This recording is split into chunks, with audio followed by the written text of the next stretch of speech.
Hey everyone, welcome back to Dungeons and Dragons, Descent into Avernus. Thank you for being here, or thank you for watching this in the future, however you may be watching this currently. And hey players, how y'all doing? How's it going down there? What's up? Good. Hello. Very good. I'm glad to How have are y'all you? here. I'm actually really excited. I got, normally I don't do this. Normally I do it on my computer, but tonight's so serious, I got it in paper, okay? So there's some stuff going on tonight. I got notes. Can I see that? No, you can't see it again. There's just one quick flash. I don't think you can read it anyhow. It's so damn dark in here. I gotta get lights. But anyhow. You're like the DC universe. very, very dark camera and presentation. I want to get right into it because I want to cover a lot of ground tonight. So that being said, does anyone want to talk about what happened last time?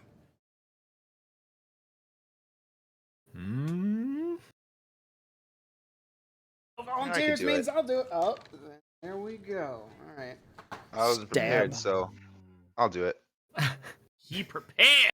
I didn't have my PowerPoint slide ready. Yeah. Here it goes, just off the cuff. You got it, ready? All right, here we go. All right, so it all started with we're gonna prepare for a great battle against a bunch of chickens, right? So we laid down the fucking caltrops. Demonic We had chickens. maybe some sort of electric fence going on, just like prepare for a fucking onslaught of chickens. Turns out, after the first strike, they all scattered. Chickens are chickens, who knew? So we were like, oh shit. So Stab went out to catch some chickens, and then he forgot, oh yeah, my boys make berries, man. They just popping berries outside their skin, and I could just eat those, and those are like way better than chickens. So, fuck these chickens. I don't remember if we have them or not. I think we do. They're in the bag of holding. Anyways, we're like, all right, cool. We're gonna take the chickens anyways, in case like my boys are tired of making berries. We see this like peacock, and it's surrounded by like bodies. And my boy Elgin's like, yo, dude, check that shit out. Whoa, hold on, Stab, hold on. Something else happened before that, I think. Oh shit. Oh yeah.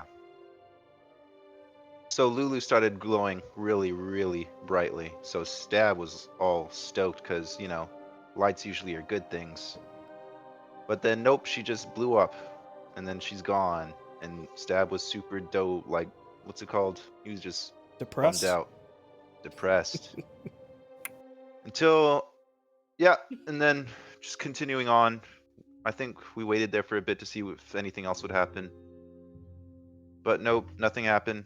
Continued on, found a peacock surrounded by bodies. Just because there's a bunch of dead things around one thing doesn't mean it's a trap, right? Was So the we went to peacock go dead? check it out. Oh yeah, it was dead. Yeah, you're right. So we went to go check it out, and then, was all sneaky sneaks until old man Doya just kicked over a dead body, and all these fucking locusts came out and started eating everything. I think everyone was surprised that it was a trap, everyone. No one saw that coming. No one in the party at all. Nope. Totally hidden. There was some purses. Magic Man Hayes went to go get it. We got some soul coins too. Got some gold. And we got a peacock. A dead peacock. Just gonna sling it around. And so we decided to advance. There's some trees with some balls, but then I was all like, man, fuck that shit. I already did enough. So we ignored the balls and kept on going. And then we went to this desert. It was just desert, sandstorm a-brewing. I think only Stab heard it, but Stab heard like a soft, childish girl voice beckoning to Stab, and Stab was like, all right, cool. I'm gonna die out here. It seems like my only out. Hayes tried to control the storm, but my dude's mad tired, so he got depressed. I had to pick his ass up, patted a couple times, encouragement, and I think that's where we left off. It's just headed towards the voice while the sandstorm rages on. Yeah, that's pretty much all of it. I think you left the peacock behind as well. We left it behind in the sandstorm. Hayes tried to control the storm to the best of his abilities, but something's just up with the magic here that stopped him, and I think he fell down out of depression as well and dropped the peacock. We left it behind. Am I right on that, Hayes? You are correct on that. Yes, Peacock and his desiccated corpse are just somewhere buried under the sand now. Okay. Stab, you have inspiration for the evening. Take advantage of it. Yay. Notice how he like pointed out the peacock was left behind. It must have been important ass shit. Seen that? Now, you brought it up. I just want to make sure you know where it's at. So, Alright. you guys are currently in I call it a sandstorm, but it's more like a dirt, dust, pebble, debris storm. That's why it's a little hazardous to stay in. You guys have had to make some checks already in there to resist being just torn down by it. But that's what you're currently in. So that being said, let's go ahead and jump over to the game.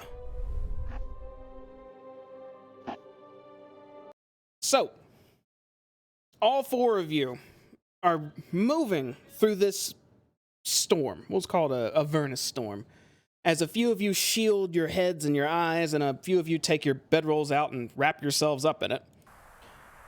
You push through this wind and this debris, being just bludgeoned ever so slightly by just tons of random crap picked up off the ground. You talked about what to do briefly, until Stab heard some voice and said, I'm following that. And I believe all of you followed suit. So, all that being said, what would y'all like to do? Oh, hold on. Before we start, are you playing like an audio file? No? Oh, well, yes, right now I'm playing wind, like hissing wind. Okay. Okay, Stab is gonna just keep trekking on towards the voice. Okay. Everyone else just following? Yes. If I see Stab just kind of walking off in a direction semi-confidently, I will follow. All right, very well. So, I need you all to make one more Constitution saving throw for me. As you all just trek and just one foot after another, just pushing and powering through this random storm that's appeared upon you. Is that a +5 to them too if there are saves? Yeah. Yes, it is, actually. I believe that is the case, right, Elgin? Ah, Yes, +5. Okay. Yeah. I am too pissed off to be bothered. Well, I just put both of mine in, 26 and 24. well, that is accurate. You guys you're able to push on through, and you're not taking any damage or no side effects from this, but it's definitely grating on all of you. But it doesn't take long of marching. You're in this mess for about 5 minutes. It's 5 agonizing minutes.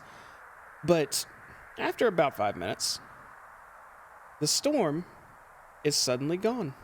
And you find yourselves in somewhat of a clearing. There's a few trees around, small ledges nearby.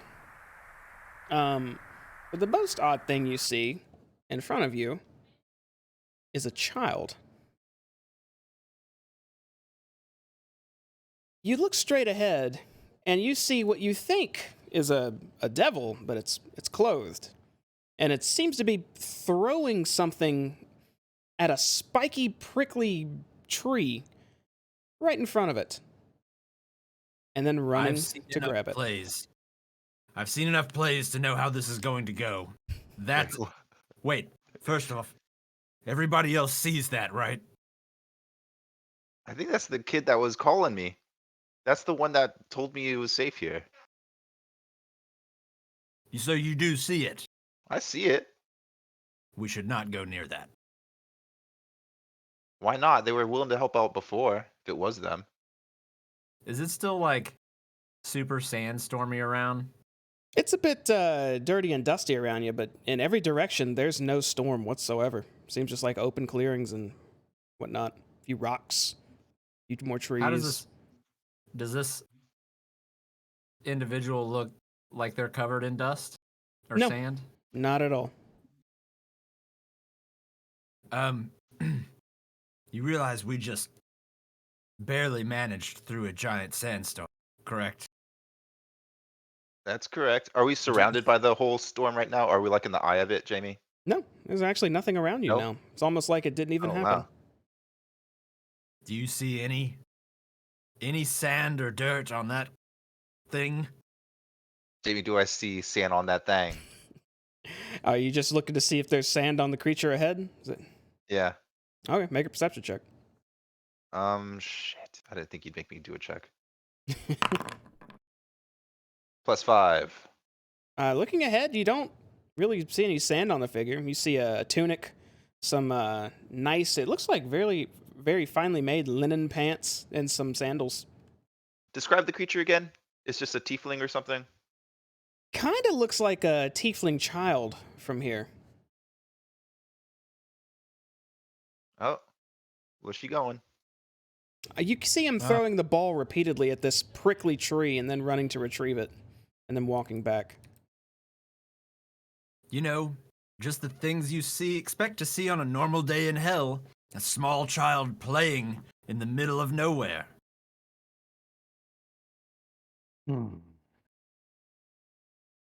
But maybe it is the one that was calling out to us. Who knows? Or maybe we've all just collectively lost our minds at this point. I'm gonna figure out what's going on, guys. I don't think it's As a he big kind deal. of walks off, I'll turn back to Doya. Does anyone really know the effects of inhaling too much hell sand? As I kind of follow Stab. If we look back behind us, do we see a damaged peacock lying on the ground? You do not. I don't think we're in Kansas anymore. As you walk up, Stab and Hayes, the child turns to you, and it looks like it's a young boy, and it looks like a little tiefling boy, specifically like this. As he turns to you very excitingly and says, "But visitors, hello, welcome, hello. Who are you?" Hello. Does that voice sound like anything that was in my head? It does not. Oh. Oh, I'm doing all right. What are you doing over here? How'd you manage to survive this sandstorm? Sandstorm. I do not know what you're talking about, but that's sandstorms are boring. You and he looks towards you, Hayes, and you, and he peers around behind you, and your friends. You don't look like you belong here, really. You must have stories of some sort, right? Yeah, they're okay. Anyways, what are you doing with that ball, man? What's with that? That's weird. Oh, I'm just playing catch by myself. I don't have anyone to throw with, so it's fun on my own sometimes. But look at you. He looks you up and down. You have weapons, and he starts poking your rapier and like just feeling on your shirt and your armor, and you're an adventurer. You have to have a story. I'll tell you what, you give me a story, I'll give you a story. Let's trade. Yeah, that's pretty cool, right, huh? I kind of squint a little bit and almost look down my nose at this tiefling. And I'm just gonna inspect it. I'm just gonna watch it and its mannerisms as closely as possible while Stab is telling this story. Sure, go ahead and make an insight check, and I'll tell you the results after the stories. The child looks behind you, Stab, and then says, "Do your friends want to hear the story too? Would they be joining us?" Stab's gonna look back to his friends and try to see a face. He's gonna try to read faces. See if they want to come or not. Or actually, can they hear? From there, it might be a little difficult. They might be able to make out a couple words, but Stab's just gonna wave and say, "Hey guys." I'll look up and start kind of slowly walking over. I would like to have put back my bedroll into my pack and start working this way. okay. Both of you head over, and as you get closer and closer, the child starts kind of just jumping a little bit with excitement, and then says, "Look at you! You're a full adventuring party. You must have seen so much. Please tell me a story." I'll tell you the story, but it's an okay story. It's about something that happened recently. Let's see. Oh. Okay. I'll tell you a story. So the four of us, there we are. Okay? And we're a couple of seasoned adventurers. And what do we spy? Except some ugly ass chickens. You spy the chickens. Where did they come from? What did you do with them? They were all around, right? And so we decided they look kind of tasty, so we are gonna hunt them all down. And so my friend Hayes over here, he gets this rope, and he holds it in his hands, and he throws a bunch of spikes on the ground, and we're ready to get trampled by these chickens, right? And so I'm there too, with my friend in my hands, and the old man over here and Muscles over there. He's ready too. And so we're ready for war. And so what we do is, my boy over here, old man Doya, he makes this giant cloud, bigger than anything. Is there any mountains nearby, Jamie? The only thing nearby are some larger boulders. Okay, So I'm it's gonna large. point to this boulder right here, and like, you see that boulder right there? That's a little bitch boulder. Imagine like 50 of those boulders Wow! just He floating in looks the at you, sky. Yeah, he's okay though. It wasn't that great. It was probably like 50 bitch boulders, you know. But anyways, 50 you bitch got 50 boulders. bitch boulders in the sky, right? And then I struck first with the first chicken, I think, or was it the lightning? Anyways, both equally as strong, my arrow and his lightning. So we struck the first chicken, and they just flee. They're just scared. So we go out there and we grab some chickens, man. And that's the story of how we got our lunch. So, how many were there? There's like hundreds, maybe thousands. There's so Wow. many. And you Yeah. frightened them off. That's amazing. Normally they hunt in packs, and if they approach like that, they will move in. But Cloudman, you sound strong. That's amazing. Oh, damn. Now I promise too. I will tell you a story too. Mine is short. I will tell you a short story. Papa used to be very strong, but he gave up power for love. He was very, very, very strong. He runs a tavern now, not far from here. And I am his son, Tarlok. And that is my story.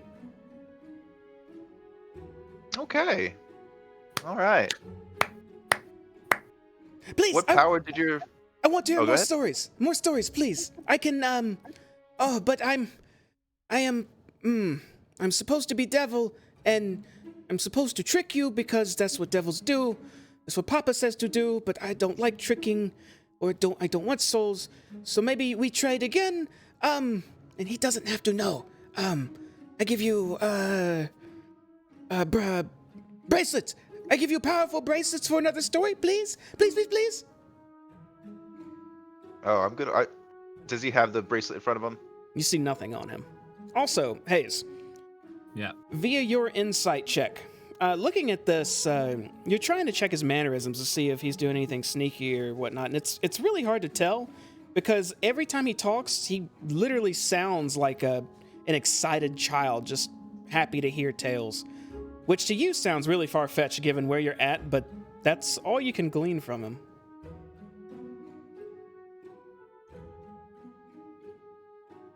Well, we've got plenty of stories that we could share, I suppose. How about this one? We needed to sneak inside, and I'll get very like emotive with my hands and very just performative. We needed to sneak into this large mansion, a house bigger than any that I've ever even been inside. We needed to get deep within the home, undetected. Sneaky, yes. So, we tricked the guard to let us through. How did you trick? Well, you see, my friend here to my side, I kind of gesture over to Stab. He's very good at disguises, and he disguised one of us to get inside the house, at which point we were taken in by the housekeeper, the butler, if you will.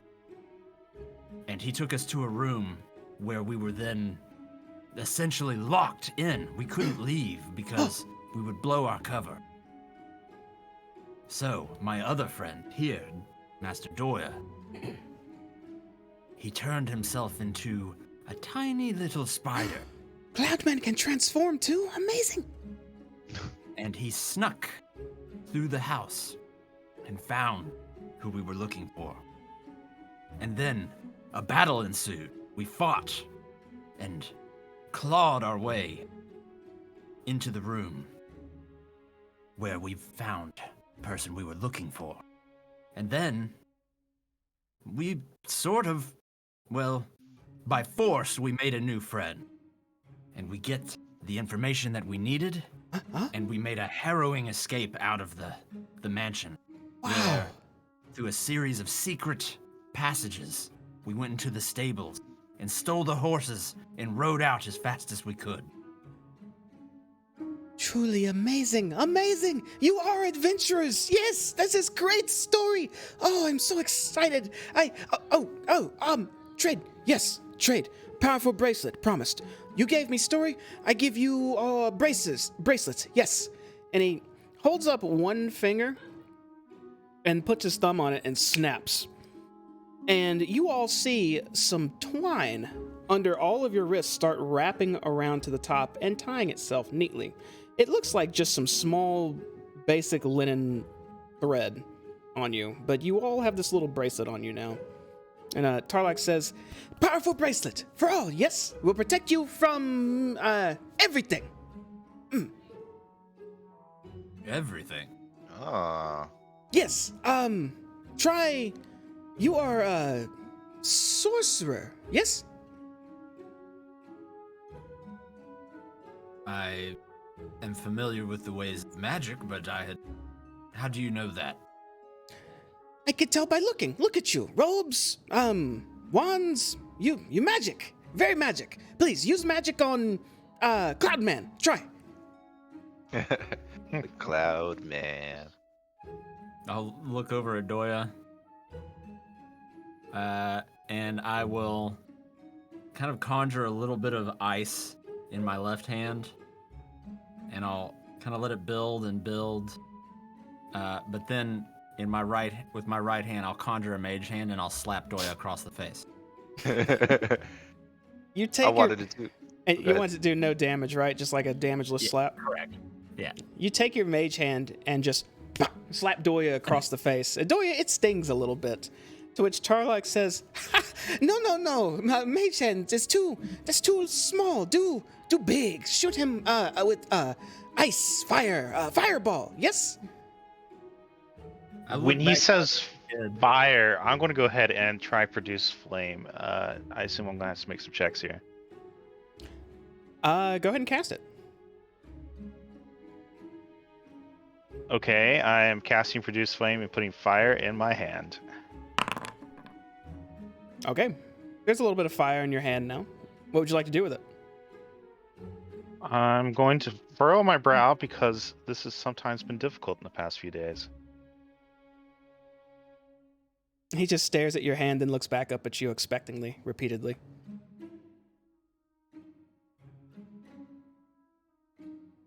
Is Elgin paying really good attention to us?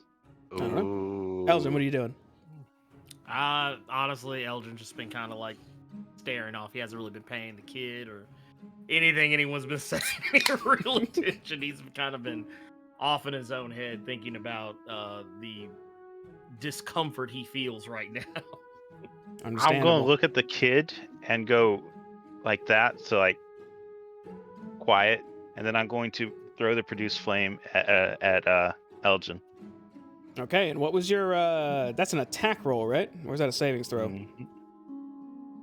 And you rolled a 25, is that right? Am I reading that right? Yeah, I think that's going to hit. Okay. Elgin, as you're kind of just staring off, you turn and just to glance your eyes real quick, and you see a flame just coming right at you, and it lands on your chest. But it doesn't damage you. It doesn't even go into you. It absorbs immediately into your bracelet, and you gain 1 charge of Produce Flame. Oh shit! Yo, do me next. You see, the magic Whoa. goes to the bracelet. Yes. Absorption. Yes. I like raise my eyebrows, and I turn and I like look over his stab, and like I want to make eye contact with. Stab is excited. He gives you an excited glance. I cast Ray of Frost at him. Oh shit! It said fire, dummy. Does a 17 hit you, Stab? I have 18 AC. No. Oh, perfect. So the ray of frost just slams into your arm as Hayes just points towards you, and it definitely hits you. But the moment it hits your arm, instead of impacting you, it whirls around your body, up your arm, and into the bracelet, and you gain a charge of ray of frost. How do I do that? You'll just have to remember you can cast one ray of frost. Okay. Or mark it down.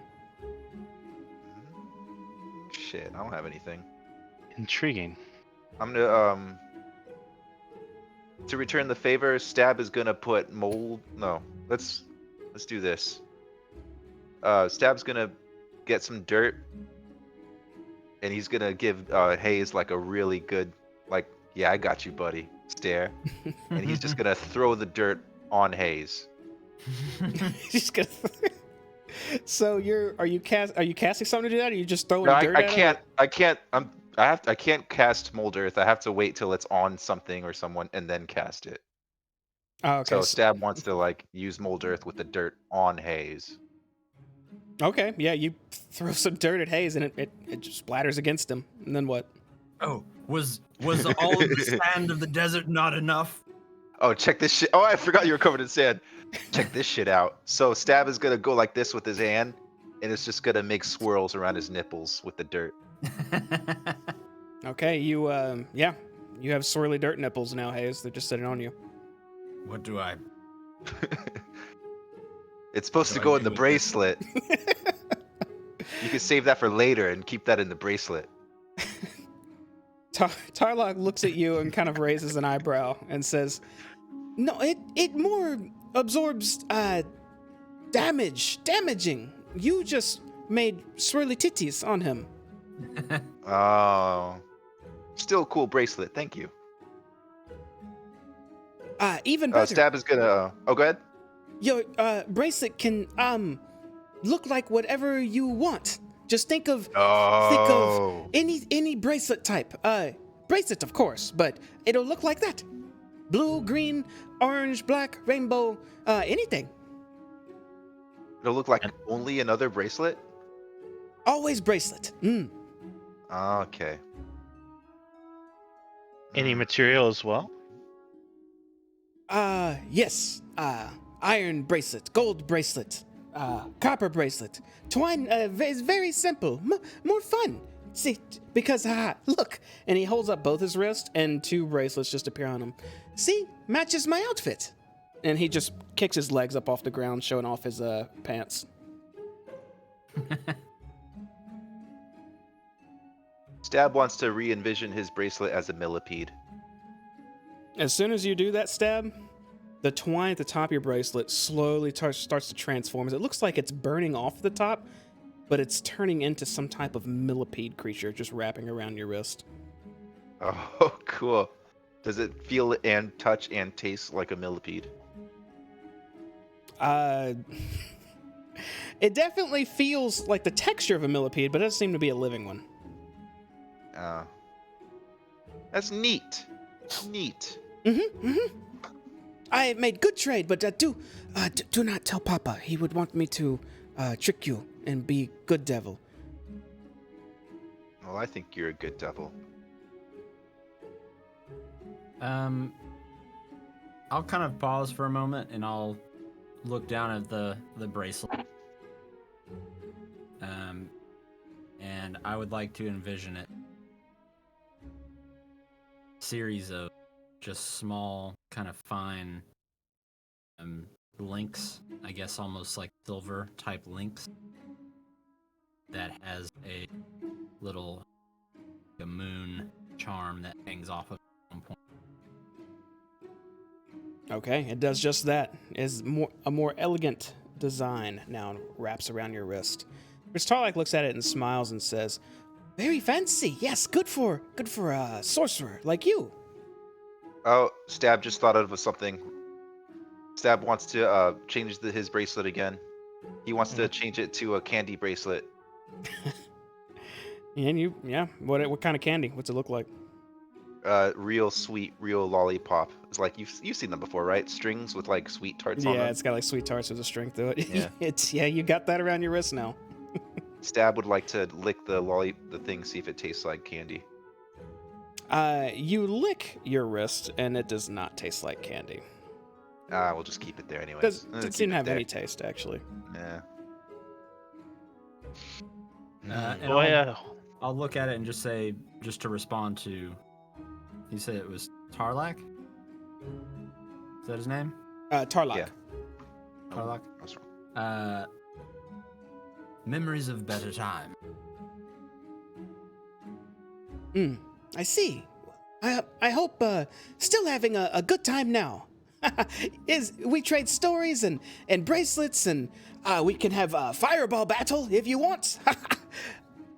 And he starts waving his hands around as beads appear in his hands. I'll just kind of chuckle and say, you know what?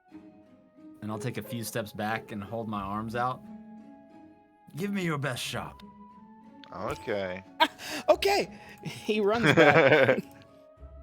How did Hayes die? Got shot by a kid. Can I do two at once? By all means. Okay. If this is how Hayes finally goes to the grave, then so be it. He points two fingers towards you, Hayes, as two little beads of light go and land right at your boots. Which that's I believe is that a 30-foot radius or 20? I think it's 20, right? Am I right on that? Is it 20? Wait, no, I think it's 30. We're gonna say 30. Whatever. His is gonna be 30, even if it's not. As a huge explosion just happened all around you, and the flames rush towards you, Elgin, and Stab, and engulf you. I need all three of you to make dexterity savings throws. Yep.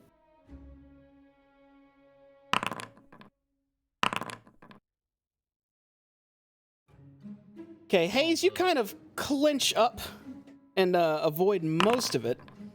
Ooh. Elgin, Ow. you stand there and just close your eyes and turn your helmet, the backside of it, towards the brunt of it. And Stab, you just get engulfed in it. You look at it in surprise as the flames rush and slam you in the face. I was like, holy shit, I thought I backed up enough. All of you take 0 damage and have 1 charge of fireball stored in your bracelet. Hey, we brave boys.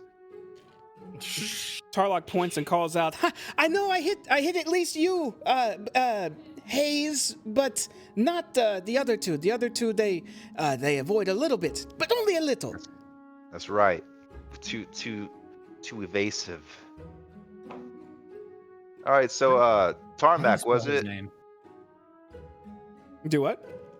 How do you spell Tarlak's name? Tarlac. Tarloc. And I think I look over to Doya. You were going to say something. If you look at Doya's arm, he has attempted to turn his into an ivy bracelet. A what? Oh, an ivy. All right, and an ivy texture now enwraps your arms. It looks like you're wearing a more naturistic bracelet now. Most Ooh. impressive. Tarlak then says, "Oh, it only lasts, I think, 1 minute. 1 minute absorb, 1 minute usage. Yes, and so must Okay, be go ahead. quick to take advantage." Okay. I turn and immediately throw a fireball at Stab. I wanted to do the same thing, but ice, ray of frost. You both blast each other. Yeah, If you want to make a dex save, or if you don't, this just the full brunch just gonna hit you. I'm going for a Kamehameha beam battle thing. And Stab, what's your spell casting ability? Like, is it? I think it's. What does that mean? So when you go to cast a spell, if it's a savings throw, there's something that they have to meet to overcome your spell attack or your spell effect. And I don't have like a lot of offensive spells. They're like all like kind of utility. In that case, we're just going to use your dexterity. So go ahead and roll a d20 plus whatever your dexterity modifier is. And your proficiency. What's proficiency again? Are you guys at 3 still, or are you at 4? I think you're at 4, right? All right, man. Noob time. Slow down. You're good. All right. Roll d20. Mm-hmm. And then roll my dexterity. Plus, type slash roll 1d20 plus. He has a +1 to spell modifier. He has a plus. Probably means it's his intelligence. Oh, so it's okay. So you're rolling your int. Okay, so +1 plus your proficiency bonus, which is, I want to say 4. Oh, yeah, it's 4. Okay. There we go. Yeah, you definitely ray of frost haze, and it slams into him. As a huge fireball engulfs all of you, Tarlock included again, to which, amidst the flames, you just hear him laughing, just having a great time. As all of you gain a charge of fireball, and Haze, you gain a charge of ray of frost, even though you can cast it infinitely already. Can he does he get a charge of fireball since he was engulfed in his own flames? And just completely keep doing it like that? And a rapid fire fireball. Yeah. Yeah, just keep it in. Not his own spell. His own spell didn't absorb. Okay. DBZ style. It just kind of surrounded him without hurting him instead. Okay. Well, So I Tarlock, feel better. Yes. did you say your dad's name? No. Papa's name is Arlok. He runs a tavern not far from here. Would you like to come eat? Yes. Yes, come eat. I don't know. You said your dad likes to trick people? He likes to I don't know how to say, but he's supposed to like to trick people. And if he doesn't seem like he likes to trick people, devils will look down on him. So he says he likes to, but does he like to? But he punishes me if I don't. Maybe.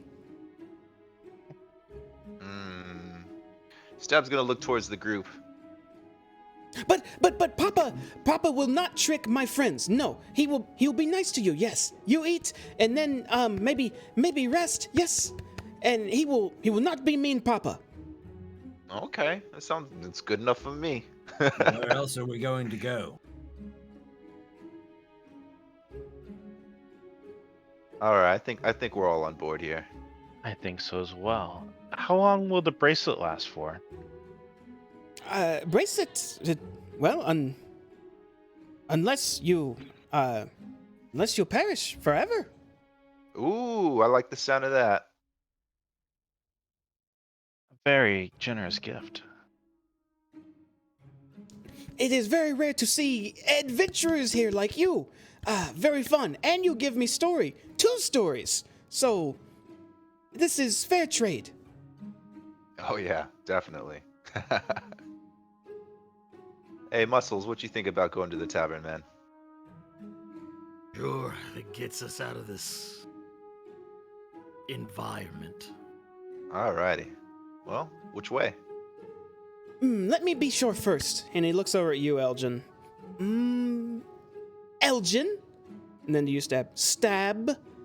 And then he looks at you, Hayes, and says, Hilxis? But you say, and Cloudman Doya. Yes, all right. All good. Did you call him Hilxis? What's up with that? He looks at you, That's- Stab, and tilts his head. My real, which no one has said in quite some time. How do you know my real name? Tarlock has abilities. Yes, good abilities to read minds, see in your head. Very easy. You should be careful. Mean devils down here. Take advantage. Appreciated, but Hayes, going forward. Thank you. Hayes, adventurer Hayes. Yes, Hayes, the sorcerer. Mighty adventurer. And he turns around just holding his hands out. Mighty party. Come with me. Come to tavern. Meet Papa. And he starts happily skipping away. Alright. Hilksies, huh? Okay. I'm gonna say that says Hayes. So Hilksies, huh? Yes, my given name. So you all march on, following Tarlock, around a couple of bends. It's you go through a kind of valley. The ledges are just tall enough not to see over. You don't go through any tunnels or anything, but you travel for about a good 10 minutes until finally you arrive at what you hope isn't the tavern he's talking about, but it's the only one here. As you see some rundown, broken wood, dangling sign, like, this place looks like it should be abandoned tavern. To which Tarlock skips right up to the steps and says, come inside, come! And opens the door and yells, Papa, I brought friends! And goes inside. I'll look over to everybody and just kind of shrug. You were expecting the elf song? No, actually, I'll look back over at the building. This is pretty much exactly what I expect. So, here we go. But it's 4 walls and a roof, right? And I'll kind of follow Tarlac in. At least 3.5. Stab's already in. Okay. He didn't even second guess the appearance of the house. So you guys walk inside. And once you walk inside, you're actually very, very surprised, as the outside does not match the inside, as this place looks a lot nicer than it did outside. Oh. As you enter, just kind of glancing around, you can see the tavern. It's very well kept. It's very clean. It's tidy, nice and lit up, ready to host however many people want to come here. But no one's here except Tarlock, who's standing in front of you, just grinning. You do pass a figure on the way in who seems to be reading a book, as he sets the book down when you walk in and just looks up at you. And he looks like... Let me see if I got the full picture for this guy. I'm going to give you this for now. Looks like this. Jesus. That's a horny boy. It is Yeah. Oh, I do have it. Here you go. Here's the full thing. Oh, that's what you meant by full thing. It's got a long finger. He sets I his... think that's a cane. Yeah, that's a cane. Hey. He he sets his book down on the Old counter Long John over here. and says, hey, Tarlock, go to kitchen, please. I wish to speak with these friends you bring. Go now. Go. And Tarlock says, okay, Papa. I will tell chefs to prepare food. Yes, I will bring food for you. Please wait for me for more stories. And Tarlock runs off back towards what you think is the kitchen. To which the large, he's about normal humanoid height, but very devilish looking man standing at the counter walks around and approaches you all and lets out an audible sigh and says, so you are my son's new friends, yes? Yeah, you raised a good kid over there. apparently. He glances back towards the back and says, he takes more after his mother than me. Where is his mother? You were going to say something, bearded one? Nice establishment. Yes, I keep it looking nice just in case we get the odd off one like yourself. And here you are, so I suppose I should humor my child and offer you some food, but I have requests. I would prefer, once you finish eating, to please go on with your business. Well, I'm sure my son is taking a liking to you. I do not trust you fully, and I will not trust you fully. Well, this is a dangerous place where dangerous people randomly show up. So you can do this for me, yes? Okay. Sure. Very well. Good. We have an understanding. Well, make yourselves comfortable. And he motions to one of the tables. We have food that he will bring for you, but I suppose I should ask, is there anything you prefer? What, like a menu? Oh, yes, you tell me what you want, and I will see to it that it is delivered. How does that work? He sort of tilts his head at you, and almost like he's looking down at you a little bit, and says, well, you tell me the food you want, like perhaps a chicken or perhaps a salad, and I will see to it that you eat a chicken or a salad, or any other food type you come up with. I look back to Stab and Doya and Elgin. Stab and is good. Go ahead. I have just kind of this inquisitive look on my face. Do you have any specific brands of chicken? Well, it depends on what you're asking. Would you like dark meat, light meat, abyssal, many different types of chicken? What if? Oh, given me here he an goes idea, again. Here he what if goes. you took part of Stab the is gonna chicken? be getting Doya in the ribs. This guy again. Hold on. This fucking guy. You're referring to this chicken sandwich deal you made back in Faerun, yes? Oh, this fucking guy. I knew it! I knew it! And I turn around. I told you it would be a success. It's found its way all the way down to the depths of, well, here. I more so found it inside your head. That's what I was thinking.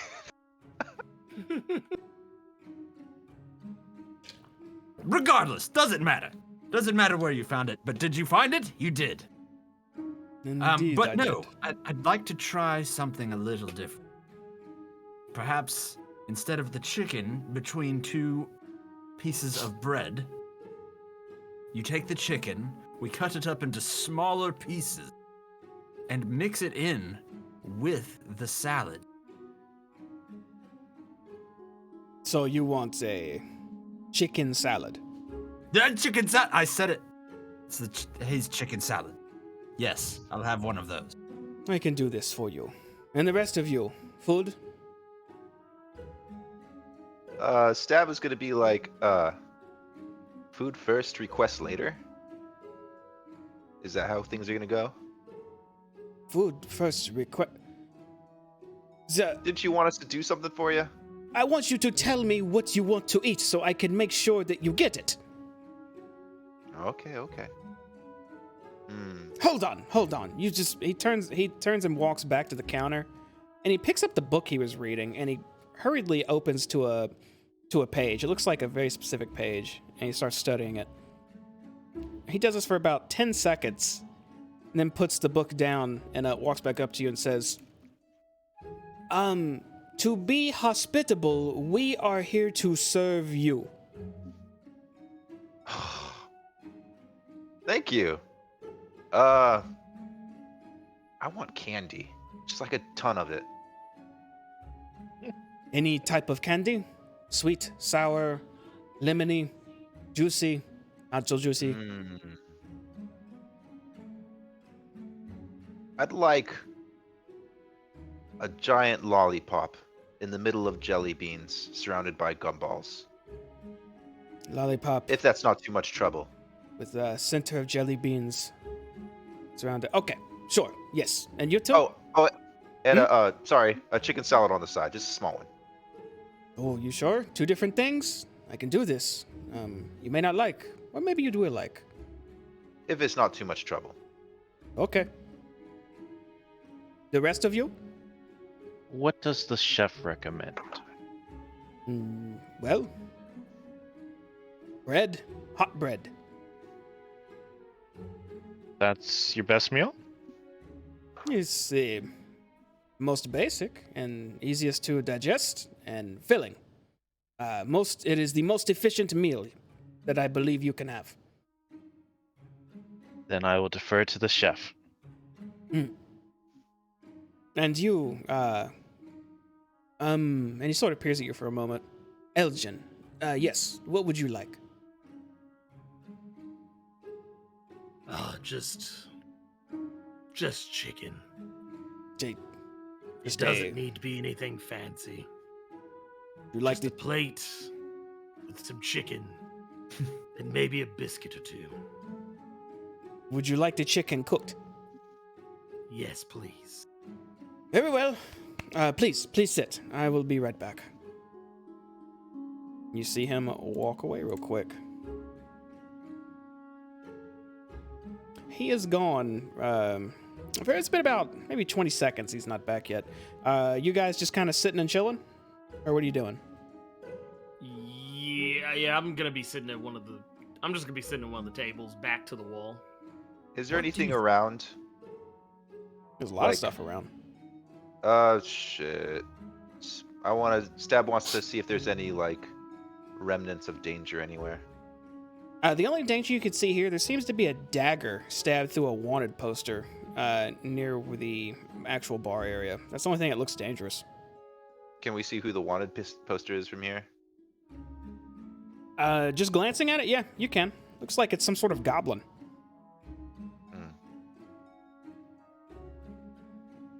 A couple seconds later, he comes back. It looks like he has a platter in his right hand. As he walks over to the table where Elgin is everybody else at that table too? Or are you guys kind of just standing around? Oh, I'm at the table. I will have joined the others, yeah. Okay. And he sets down this platter in front of you. And on this platter are 4 plates, and on each plate is a large loaf of bread. To which he looks at each plate, and it looks like he's studying them a bit, and then grabs one and sets it in front of you, Stab, one in front of you, Doya, one in front of you, Elgin, and one in front of you, Hayes, and says, "There we go. Delicious, I assure you. Please try." My compliments to the chef, and I'm going to go ahead and take a bite. It tastes delicious. Tastes like some fresh out of the oven, hot bread, maybe with a hint of butter. Oh, let me get in there too. Stab gets in there. You get in there, Stab, and immediately the bread tastes like a very sweet lollipop with a bit of Holy chewy bits that shit. taste like jelly beans. This is amazing. This is way better than your idea, Hayes. I'm sorry. Very well, and I'll give it a try. You bite into it, Hayes, and it tastes like chicken that perhaps maybe has been fried some way with some greenery in it as well. Although you don't see any of this, the taste slams you in the mouth. It's very delicious. Oh my god. Yes, this is to your liking. I look back up at what was his name? Arlok. It's phenomenal. You've outdone yourself.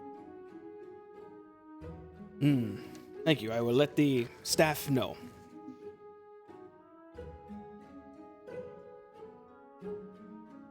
Stab's gonna point over to the wanted poster and be like, "Hey, what did that guy do?" That guy. You mean, and he turns back and looks towards the bar. Oh, the wanted poster. Yeah. It is decoration. To my knowledge, in the upper planes, taverns normally have some sort of big post boards of jobs and quests for many adventurous types. So I put wanted there to simulate. Yes. Oh yeah, totally. You nailed it, man. You nailed it. Oh, thank you. It's good to know this is still how things are where you are from. Is there anything else you need for now? I will leave you to eat otherwise. I think I'm good. I'm doing better than fine. Everything is as it should be. Good. Just know you are my son's friends, so this is on the house. Any more food? 1 gold each. Wow. Okay? 1 gold each after. Thank you. Okay. I will be at the bar. Just call if you need me. And he heads back over to the bar area. It looks like he picks up whatever that book is and starts reading it again. I don't suppose we can see the title of the book from here. Make a perception check. It won't be too hard to see. You kind of just have to peer your eyes at it.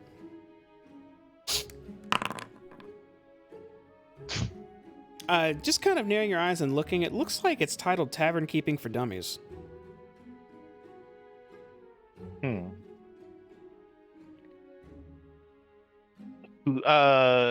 Who's sitting next to me? I know Stab's on one side, but who's on the other? Elgin, what are you doing?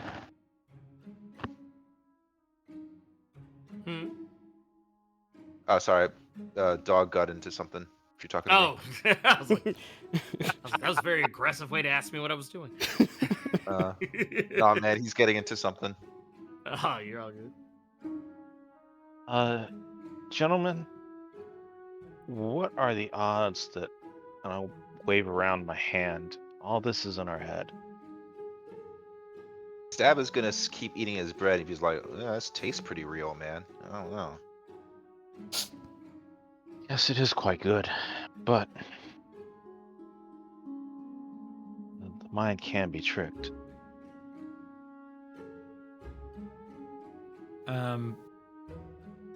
Hearing that, can I look around and see if and this will be I'm assuming I'm going to probably do this with disadvantage, because I am too far into like enjoying this food, and so just like in between bites, I'm looking around while listening to Doya and just looking to see if I notice anything, any kind of magical aberration or anything like that. Sure. Make an Arcana check. I won't give you disadvantage though, because you can kind of sense magic.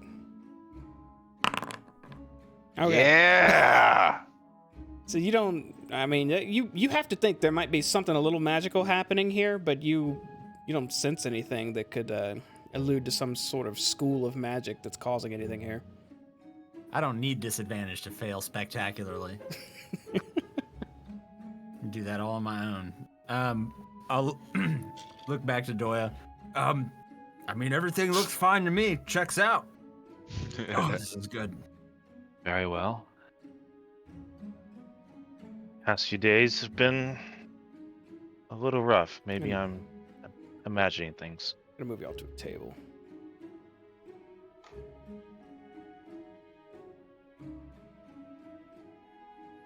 Yeah, man, we just got out of that fucking shithole, man. Just why do you want to take this away? You know, this is a good thing. Why do you want to take it away from all of us? I don't actually. But Yeah, eat your bread, man. Come on.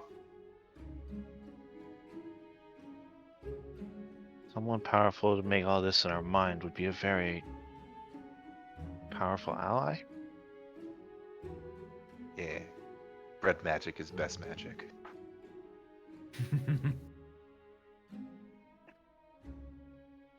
Yes.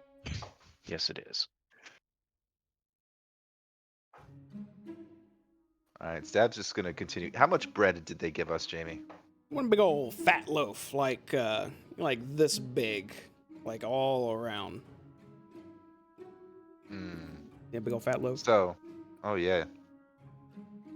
So I'm gonna go ahead and say Stab's pretty much done with his. He's gonna look around the table and see if anyone else is done with theirs.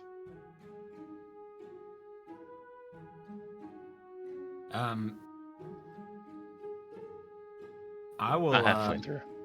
I'll say. I'm scarfing what? mine down, but I'm not done. Why don't we just ask?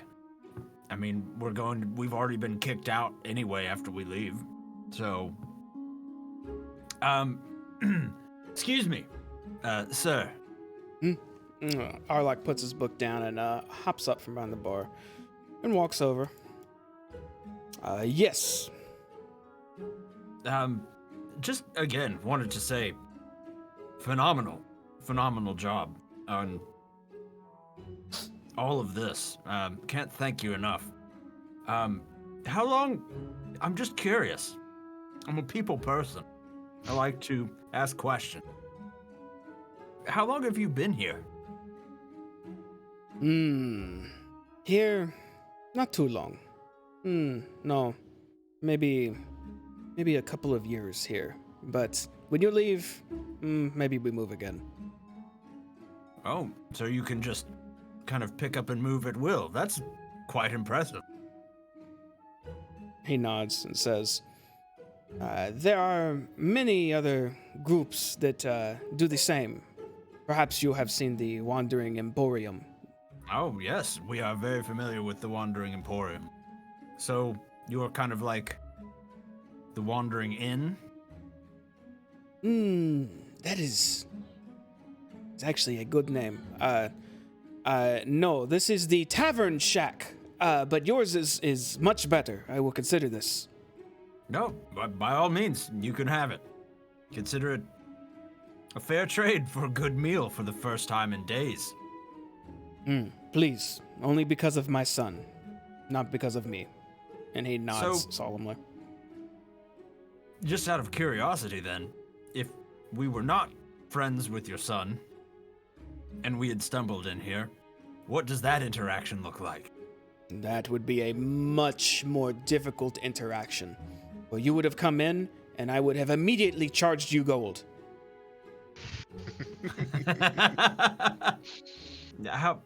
How much? Each piece you're eating, 1 gold each. Oh. And he looks very serious look when he's looking at you. Well, I mean, that just goes to show you how valuable your work is. Well done.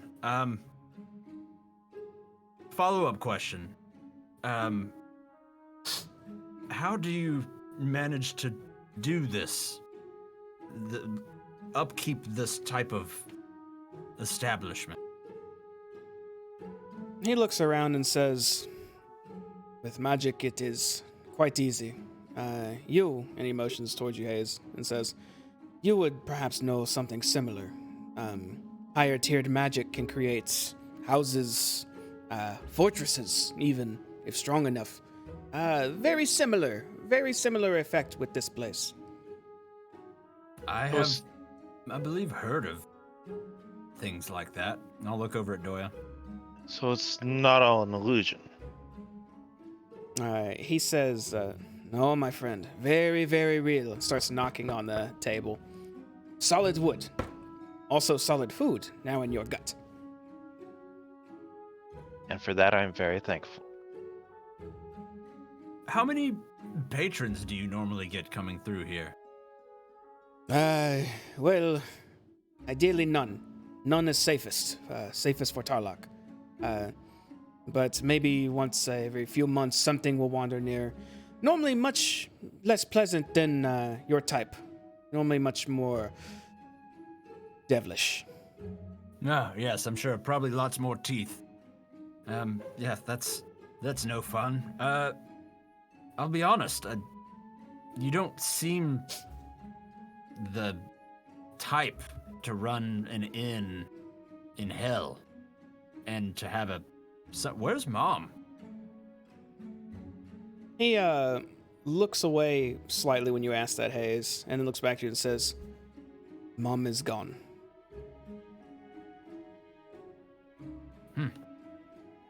Well, But I promise Pol- to raise son as best I can. Not his full devil. He still has obligation. He has to make trick here and there. But if he meets those he deems kind, then I adhere to more his mother's teachings instead. Are you a devil? He nods and says, "Tell me, what gave it away?" He's funny. The eyes. Yes, it was the He's eyes. funny It was too. the eyes. So, how does a devil end up with a son in a tiefling son elf? This is story. If Tarlock were here, he would demand trade for story. Or maybe he would just offer it. We did give him 2 stories earlier. Yes, but I see he gave you something in return, yes? Using his power however he wants. It's a bit much, but he gives it to you, so it's yours. But I will tell you this one thing, but no more stories, please. You eat and then you do your adventuring. His mother is not from here. Or not from where you're from. His mother is from way above. A beautiful woman. Kind woman. Only one to show me things that I will not go into detail of, but she is gone now. But that's where his other side comes from. I see. Well, my regards to your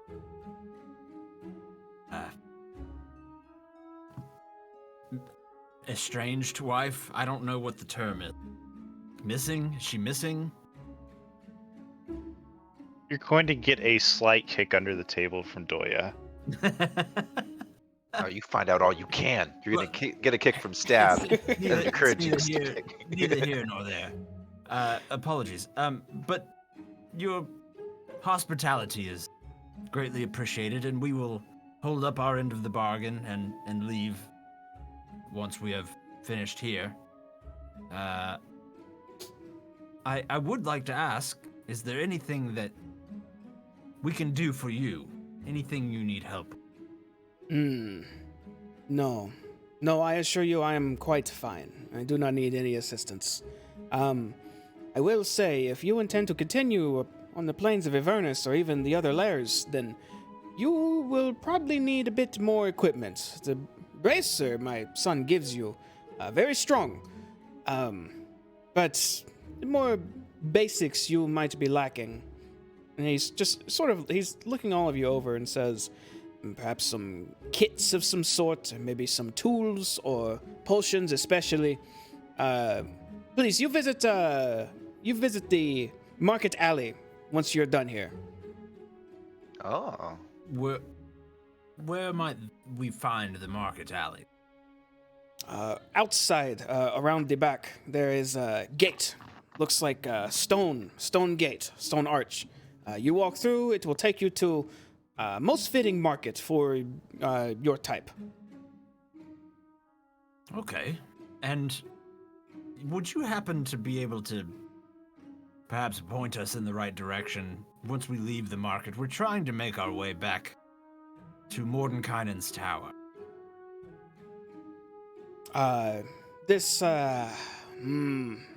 Perhaps we should make just last kindness for you. Yes, last kindness. Yeah. You get Yes, done last- shopping, you come back to me, I point you wherever you were looking to go. That is most kind of. Thank you. And I'll kind of just go back to eating. Well, when you are done, please, again, you know the way out. Please see yourself out and head to markets. I insist you head to markets, get potions and gears, because you will face much difficulty if you continue on in Avernus. So be prepared. And he claps his hands a bit, I will be reading my book. Let me know if you need anything again. Thank you.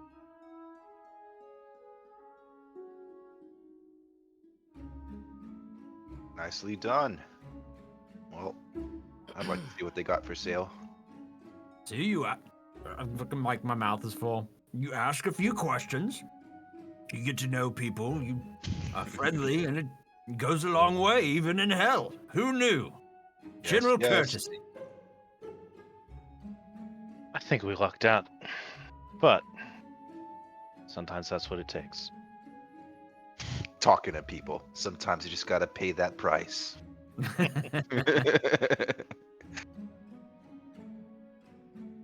Bread is good, but I would like to see if he has a drink. Oh, everything else Same. is a gold. I understand. It's not like we don't have money. True. Mr. Arlock, Yes. the food was exceptional. Do you have drink as well? I do.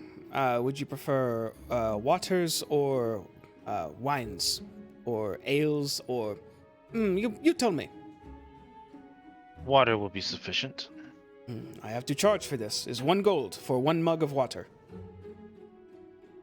I would like to take my hand back off the counter and already have the 1 gold sitting there. Oh, very good. Cool boy. Cool boy. Good to know you listened earlier. As he holds up one hand and just starts to grab the air as a mug slowly forms out of his palm. And it looks like a wooden metal grated mug just appearing in his hand. He then takes his other hand and just kind of weaves through the air and then aims down towards the mug as a small stream of water starts to pour into it. And once he's done, he sets it in front of you. Impressive. And I'm going to go ahead and take a sip. It tastes like purified, crisp water. Nice. And you two would like beverage. I actually require more than beverage. Mhm. I would like a wine, but I would also like to know if you can conjure up paint. You want me to paint? No, I don't want you to paint. I want to know if you can conjure paint and a brush. I do not think I can. This is more foods and drink. Paints, I'm Well, then afraid. the better question is, do you have anything to paint with in your possession? I have quill and parchment. Yes, you would like perhaps to purchase some of that? That will do fine. Okay, but I do not have much. This is my supply. So, but 1 gold I will for place 2 gold on the counter. that will work. And he just leans down under his counter and takes out an open ink pot with a quill in it and a piece of parchment and says, "You can use till you're done. I want the ink back, but parchment is yours." Fair. I just take the ink and I leave the parchment on the. I just ball the parchment and just tuck it away in my bag. Okay.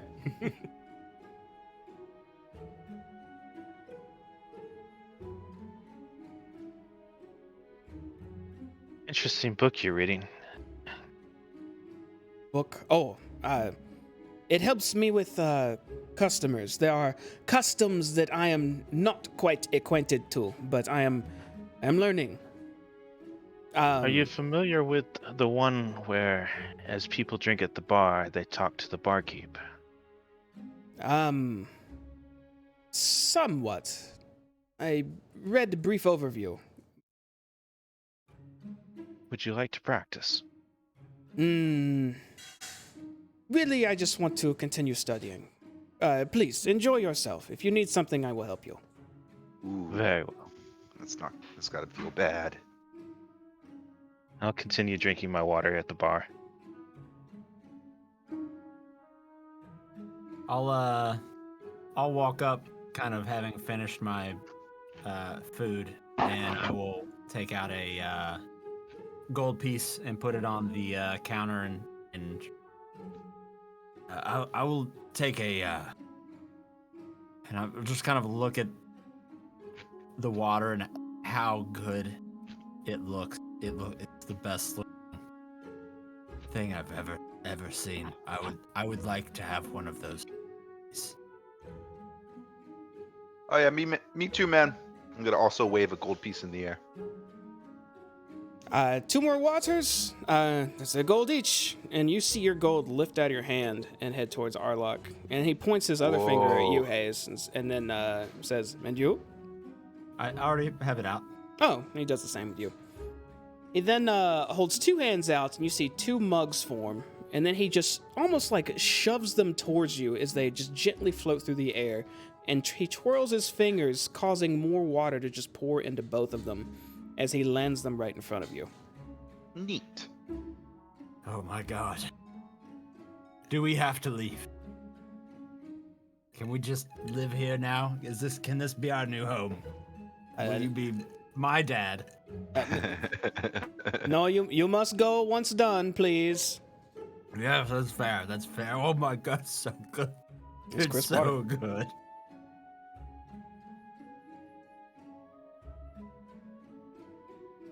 And I'm just gonna sit there in silence and just enjoy this like icy, delicious, like Fiji water. Yeah, this is the only other place where the water you've drank and the food you've eaten doesn't taste like ash and dust. Surprisingly, the only other place was the Wandering Emporium when you had a very expensive feast. That being said, Arlok will return to his book, and it's pretty much up to you guys with what you want to do right now. I'm gonna take that ink that I got off of him, and I'm going to begin using the ink to paint something on my hand, or on the gauntlet or one of my gauntlets. Okay. Anything specific, or just a marking? It's gonna be the symbol of Helm, the eye. Okay, you paint the Eye of Helm on your gauntlet using the ink. Who sees this? Does Stab see it? Can I see it? I don't know. You trying to keep it a secret, I'm Elgin? not sitting near y'all. I mean, Yeah, I'm not being secretive, but I'm not sitting near anybody. I went to a different table. Yeah, you can see Elgin drawing something, but yeah, you don't know what he's doing specifically, Stab. Oh, is he at a different table completely? It looks like he moved away from y'all. We'll use your tokens to Elgin. represent where you are. Okay. Oh, what are you doing over there, man? A long time ago, I would have said minding my own business. But what I'm doing is I am painting the symbol of Helm on my gauntlet. Why now? Because I don't have one. And I didn't have paint. Or ink, for that matter. Why did you say Aw. anything? I've had some in my bag this entire time. Well, we were I also being got some right chased, near. hounded, all sorts of other things. It just never came up. That's Very well then. what's the symbol look like? It's just an eye. It's an eye. It looks almost like an Egyptian eye. Oh. Neat. I like the Very eye. simple. Very simple. All right. Well, that being said, I think I want to go see what's for sale.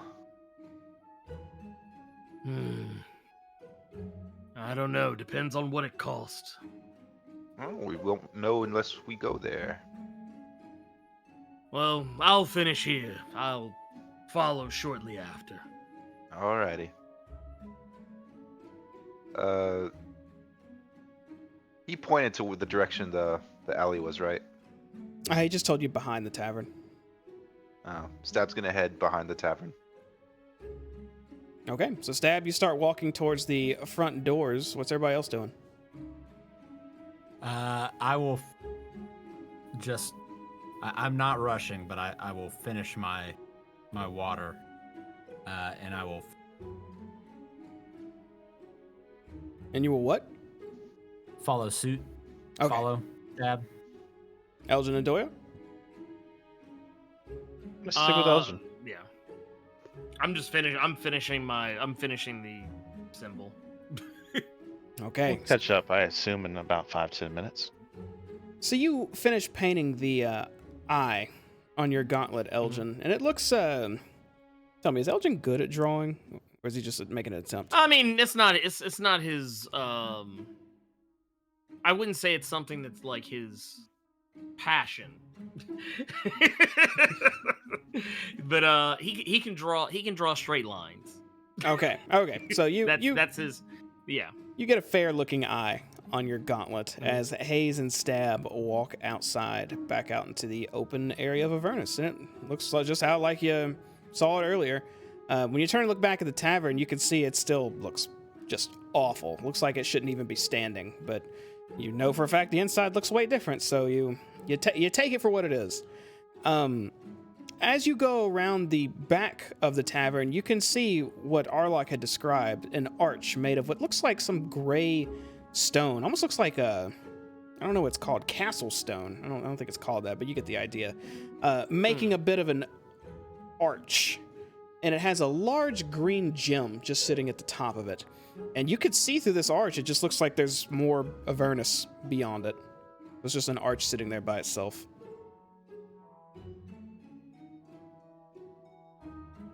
Stab approaches the arch. Okay. You walk right up to it. Oh shit! There's no structure underneath it or nothing. There's Avernus ground and dirt.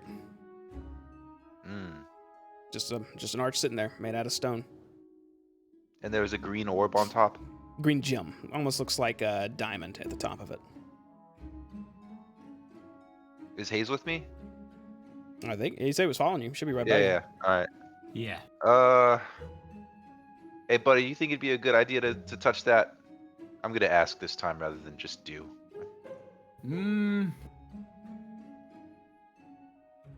I would say probably not, but what else are we gonna do? Not touch it? Yeah. How high is it, Jamie? It's a fairly tall arch. It's like 9 feet tall. Stab wants to touch it with his mage hand and sees what happens. So, what are you touching? The gem. Sure. You take your mage hand and cast it, and it appears when you cast your mage hand, it doesn't just look like a normal glove anymore. It kind of looks like a skeletal hand. But you brush the gem with it, and nothing happens. I don't know. I don't feel good taking this since the dude was so cool. You know what I mean?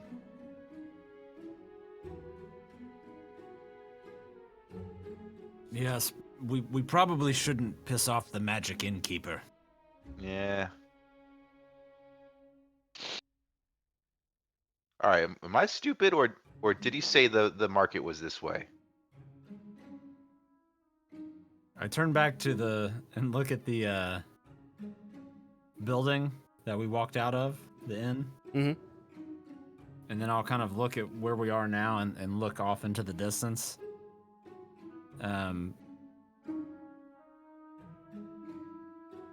Believe that this was the way he said. I was somewhat distracted. Yeah. Let's do a lap around. Just make sure we're not dummies. That would probably be for the best. All right. So Stab's Elgin- gonna do a lap. Elgin and Go ahead. Doya, are you still hanging out inside? If I've finished what I needed to do, then I'm gonna go take the ink. Take the ink back to Arlok and set it up on the counter. Okay. And when you do, he sort of just looks up and he gives you a nod and then looks back down towards his book.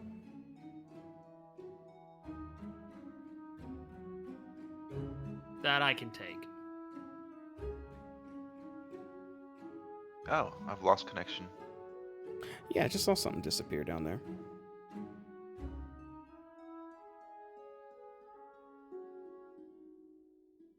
Can you see me move? I can see both you move. Okay. Never mind. Yeah. So, Elgin Doya? Yeah, now I'll go ahead and start going after Stab and Haze. And I will stick with Elgin. Okay. Both of you go outside, and when you do, you can see Stab and Haze actually coming back from around the building to the front. Do we not see anything? That's up to you. You see Elgin and Doya walk outside, Stab. No, I meant like, because we were looking for the market on the lap around the house. We were. Hey, we were just waiting on you. Stab is going to scratch his head and be like, you guys remember where he said the market was? I can't find it. We can't find the market. Yeah. I don't want to go inside and ask it and make me look dumb.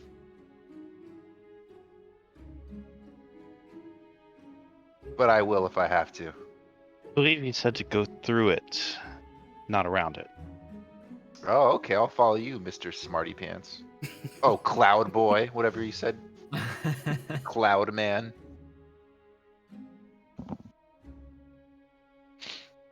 Oh, lead the way, Doya. I will begin stepping through the arch. So you walk around to the back of the house again, where you're all standing in front of that arch. Immediately, you just casually stroll through it. And when you do, you vanish. Fucking shit. Stab, Wait, there was nothing. Oh, go ahead. Stab, Haze, and Elgin, you see Doya walk through this arch, and he's now nowhere around. All right. I'll confidently walk forward and follow exactly his. I'll walk right through. Okay. Stab does the same thing while mumbling. The fucking old man thinks he knows everything. All three of you vanish. Elgin, it's just you alone out there now. Oh, I'm going out. Okay. Or going after, rather. You step through as well. And we're going to take a quick break. All that being said, give us about 10 minutes. We will be right back.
Hello, everybody. We are back. So, we left off right as you all went through that arch. Let me show you where you all step out to.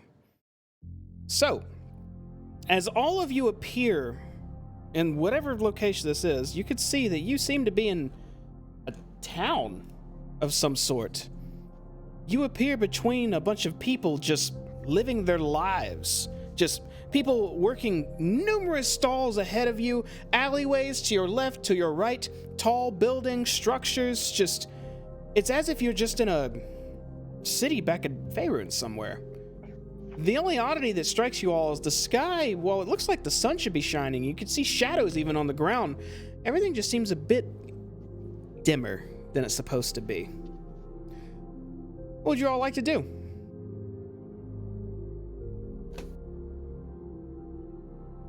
Where? Wow. Does I'd any? like to... Oh, go ahead. Go ahead. Are there any people like walking by us? Like, All around kind of you. close? I'd like to reach out and just, excuse me, just the first person that's kind of coming near us. Sure. We'll say you get a gentleman, just a normal coat, boots, pants, linens, a jacket under that coat, and a funny-looking hat on his head. You stop him after you say, excuse me, and he responds, check out the stalls for all your needs, and just continues walking past you.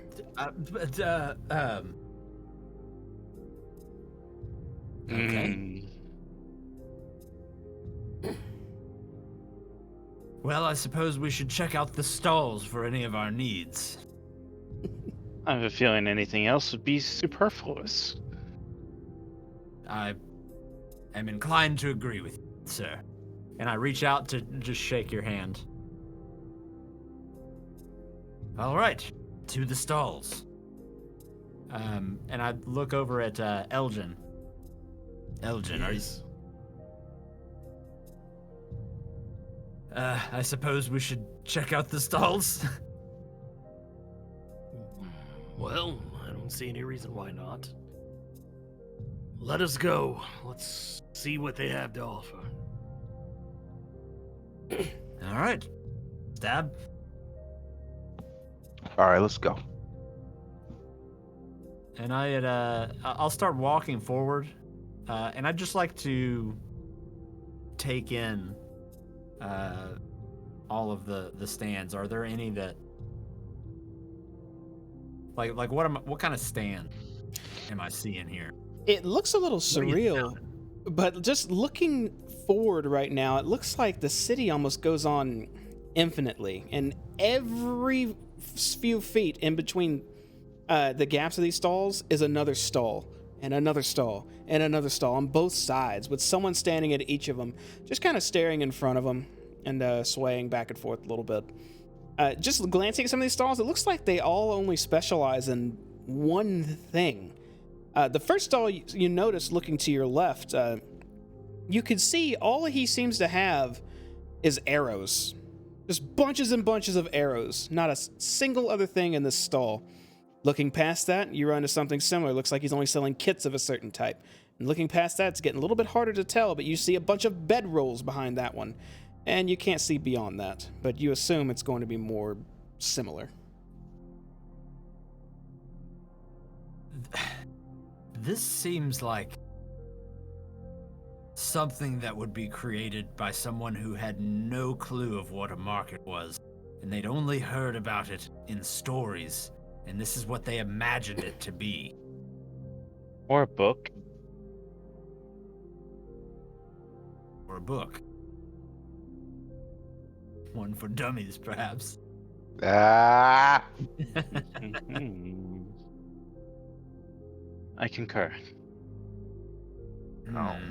Well, regardless, I mean, we should at least check to see if the wares are real and if the rates are reasonable, right? Right. What's the first stall, Jamie? The very first stall you saw was just selling a bunch of arrows. Bam! Arrows. Let's go. Zap walks right up to the arrows. Hey man, what you got? Arrows, sir? do you need some arrows? They just plain arrows, or you got they special arrows? Let me see one. 1 pound of arrows is 1 gold. That's 20 arrows. I don't know, man. I kind of have unlimited arrows. Hayes, you start to get a little bit of a headache as you grab your head and start rubbing it a bit, and it gets a little bit more intense as you wince your eyes and then open them again, the headache vanishing. Also, you are no longer in control of your character. Oh, wonderful. Autopilot. Does Stab notice this or anything? Yeah, y'all would have noticed him hold his head for a moment and look back up. Hey, man, you all right? This place is kind of bumming me out too. Yeah, me too. It's rather mundane. I mean, the Arrow Man, come on, what even is that? Yeah. Does Stab notice anything or nah? You noticed him point out the arrows being mundane. What are you, You know looking what? for, more so? If anything was odd about, him not being his character. Make an insight check. Okay. Would I even be like compelled to make an insight check? Well, that depends. You saw him hold his head, and you just want to see if he's okay. Oh, Right? yeah. Seems like he just had a bit of a quick migraine and just went right back to it. Oh, yeah. Headaches. Yeah, I know, right? This shop sucks. Let's go to the next one.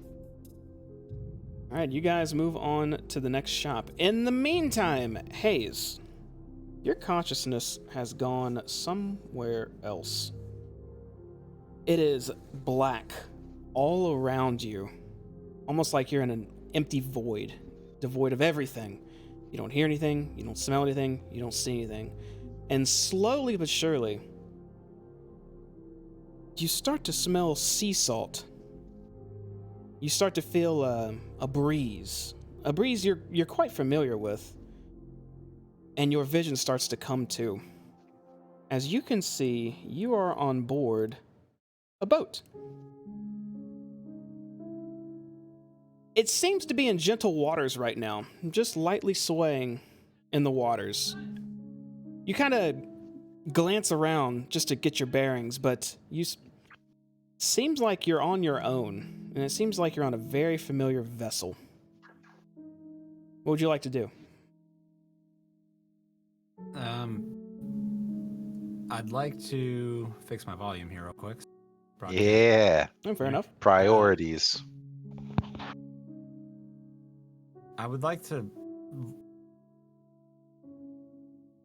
look up at the main mast and see if there's a flag flying up. There is.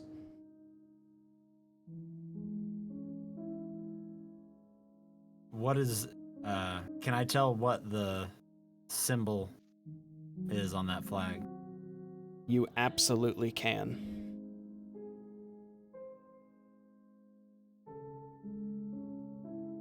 Is it an eye with the moon as the pupil?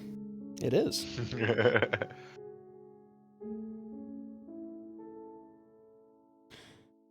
Am I Go ahead.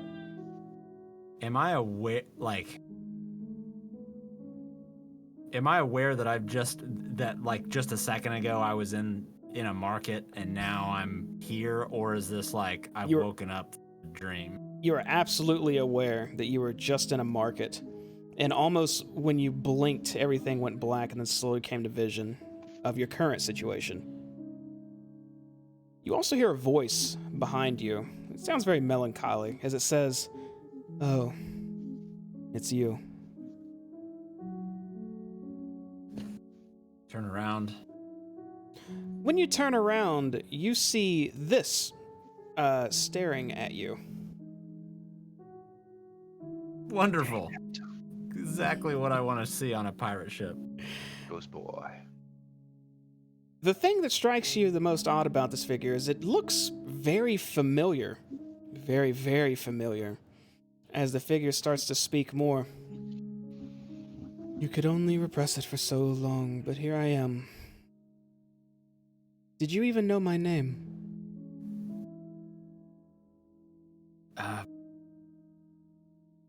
Can I make a any kind of check to see if I recognize his face, like specifically? You can. Go ahead and make a history check. See if you can delve in there. Yeah, my boy. I roll real good You when it feel matters. a sharp sting in your chest as you try to recall this figure. You know you've seen this figure. You know you had an experience with this figure, but you don't recognize them at all, which just makes you feel even worse. I'm sorry. I recognize you, but what is this? What is this place? How am I on the Dreamer's Wake? Well, it's a memory, it seems. And the figure looks around. You know, Yunin was my name. I was the ledger keeper for the Dreamer's Wake. I don't think you even knew that. I don't even think anyone knew what happened to me. So, why did you do it? I didn't do anything. What are you what are you talking about? Talking about when you murdered me. Murder? I don't know anything about that. And then you cast me over the ledge of the ship. To the waters. To be forgotten. What did you say your name was again? Where am I? You know I wasn't the only one, right? I bet you think I was the only one. The only one that what? That you've killed. On accident, on purpose, whatever it was. Well, sorry, I don't.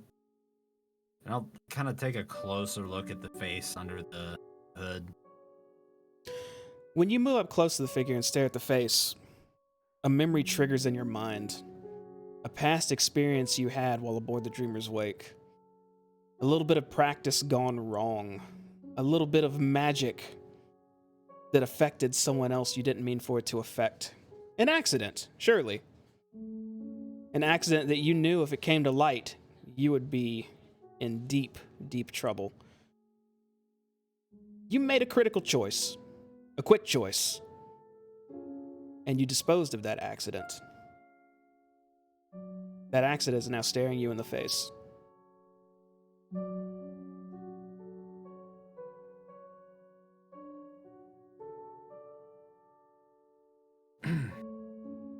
What did you say your name was? It was Hunin. Hunin.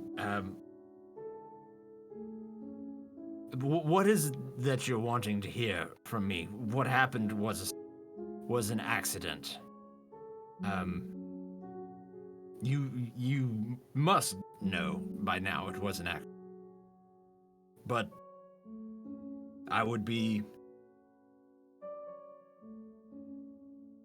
potentially hung if that information came to light, and what was done, and I beat myself up about it every day, but there's nothing I could have done about it after it happened. I've gone and I've tried to be a better person. I've tried to do good deeds. To try and offset the balance for what happened. Holds up his hand as you're saying this and says, "Perhaps I'm not the only one who should hear this then. Maybe the others should hear as well." And he motions to his side as more ghostly figures step forward of different races. A few tieflings, an elf or two, a few children, a few men, a few women. And to which he says, "Do you remember all of what happened that night that you made that bargain? When you fled for your life? Or was it a blur?" I remember bits and pieces. The important parts, I believe. I was set to be a sacrifice, and I intended not to be said sacrifice. But I didn't have control of the situation. And death was there staring me in the face, cold, icy. So I called out to whoever would listen. And I did get a response. That's the gist of it. When you escaped that evening, you ran. And you ran, and a couple more figures stepped forward, just silent, staring at you. And Hayes, your body starts to get cold. A little bit chilly, like, not freezing, but it's absolutely colder now. Hunine says, every person you passed, every single one of them was nearby. Instantaneous. Frozen death. You took 18 lives, Hayes. That... You're lying. That can't be right. All of them are just staring at you quietly. They say nothing. This is... this is some trick. Who's doing this trick? Is this... The inside of your body gets a little bit colder. Starting to hurt just a little bit. They all just keep staring.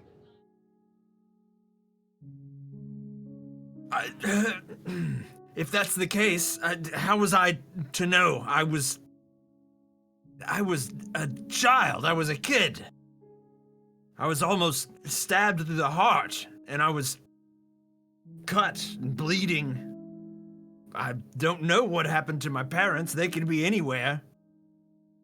So I'm running for my life. No, I don't know what's going around me. How is it possible that everyone around me was also... That doesn't make any sense.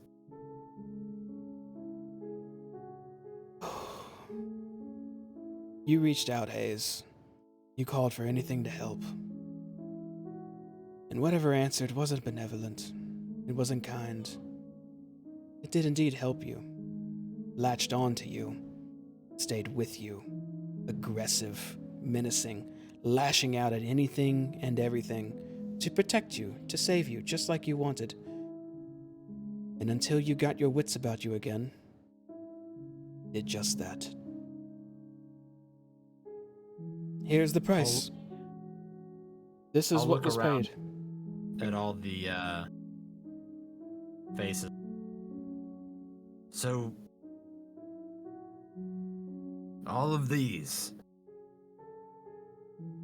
are lives that were lost that same day. Differed from the day of what you did to me. But that day, the day you got your help, yes, the same day. One of the figures slowly approaches you. It's a little tiefling girl. She looks familiar. Maybe a neighbor, or maybe someone who lived a few houses down. As she stares up and just raises her hand and touches your arm, and when she does, it feels like just icy pain just shooting up into you. I need you to make a Constitution savings throw for me. As the cold is starting to be a little overwhelming, but you resist it for now. It stings, but it's not hurting you quite yet.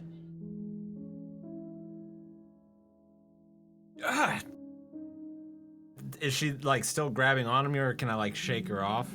The moment you flinched or moved back, she reeled her hand away. What was that? Hunine looks at the child and back to you and says, likely what they felt like right before they died.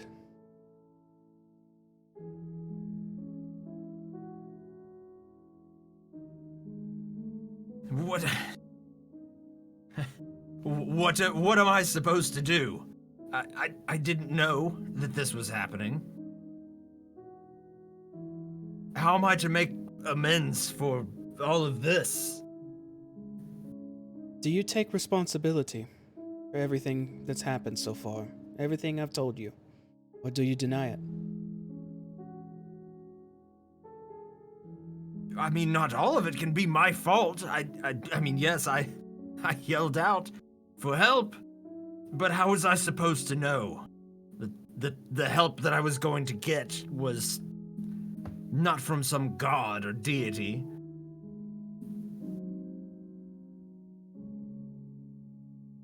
Yunin looks down a little bit and says,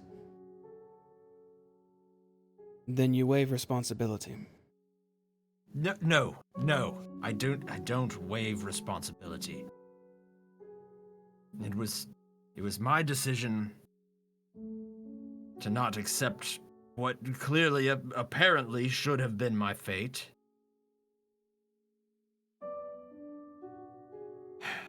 And now that I think of it, by proxy, suppose had I not done that, you still may be wandering around a market now.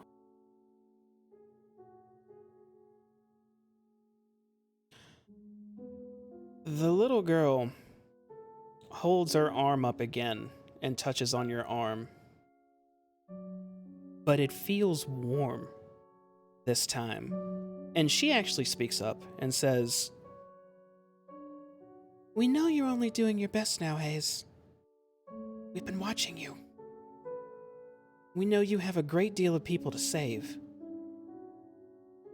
It's unfortunate what happened to us, but we don't blame you.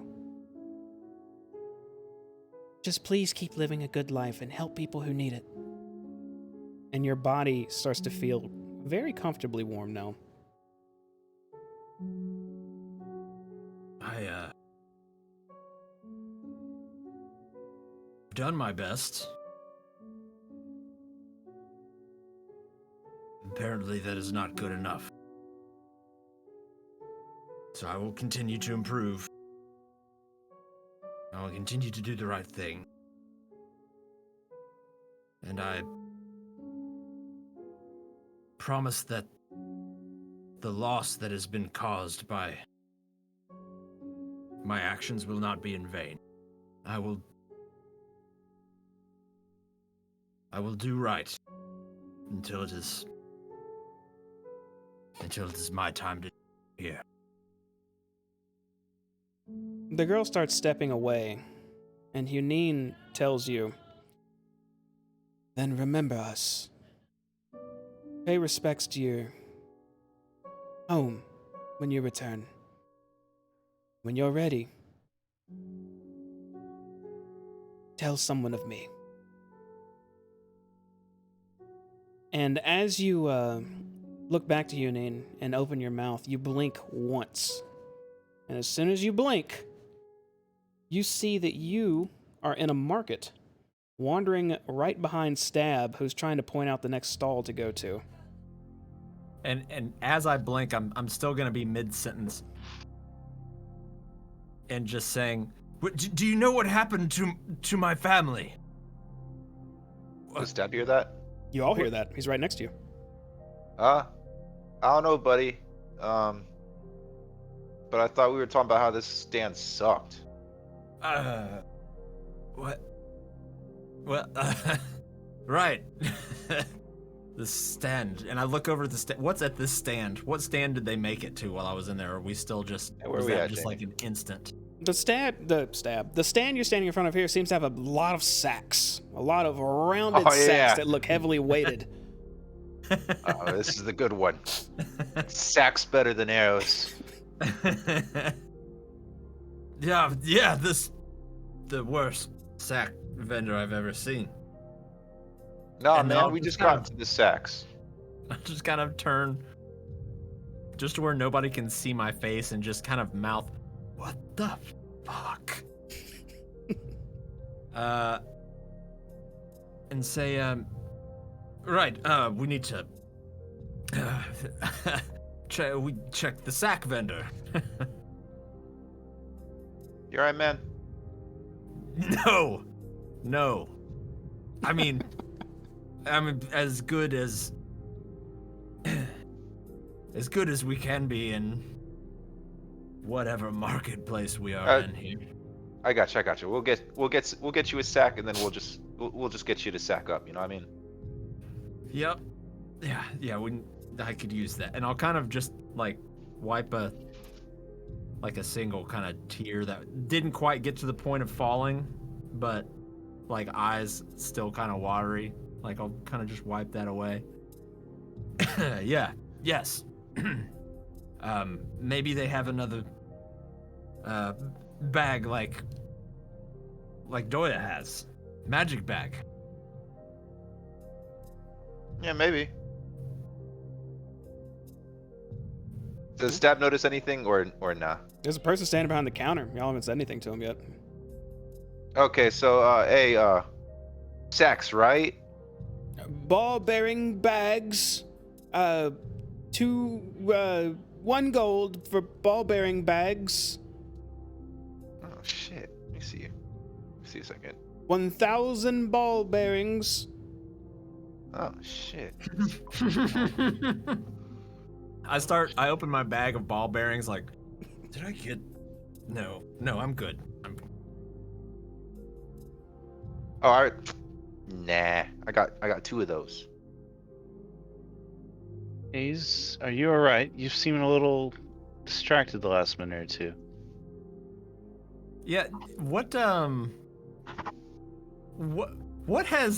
have I been doing with them in the time that I've not been in control? You have no idea. Everyone else, though, Hayes has just been following along, responding when you talk to him as he did before. Okay. You alright, buddy? Do we need to make a stop after this guy?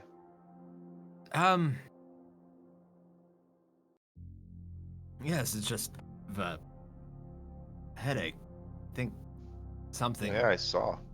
Something weird here. This is not obviously a normal market. Perhaps something with the wavelengths.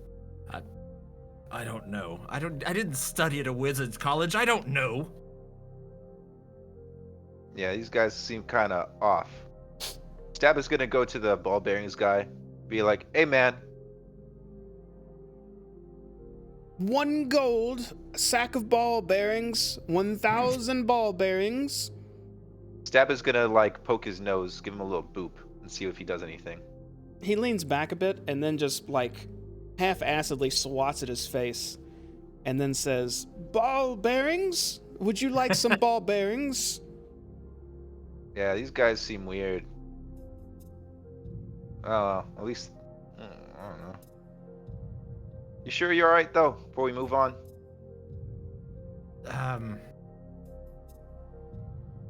Yeah. Have you ever just had a kind of a weird daydream? Oh yeah, mainly when Doya's talking.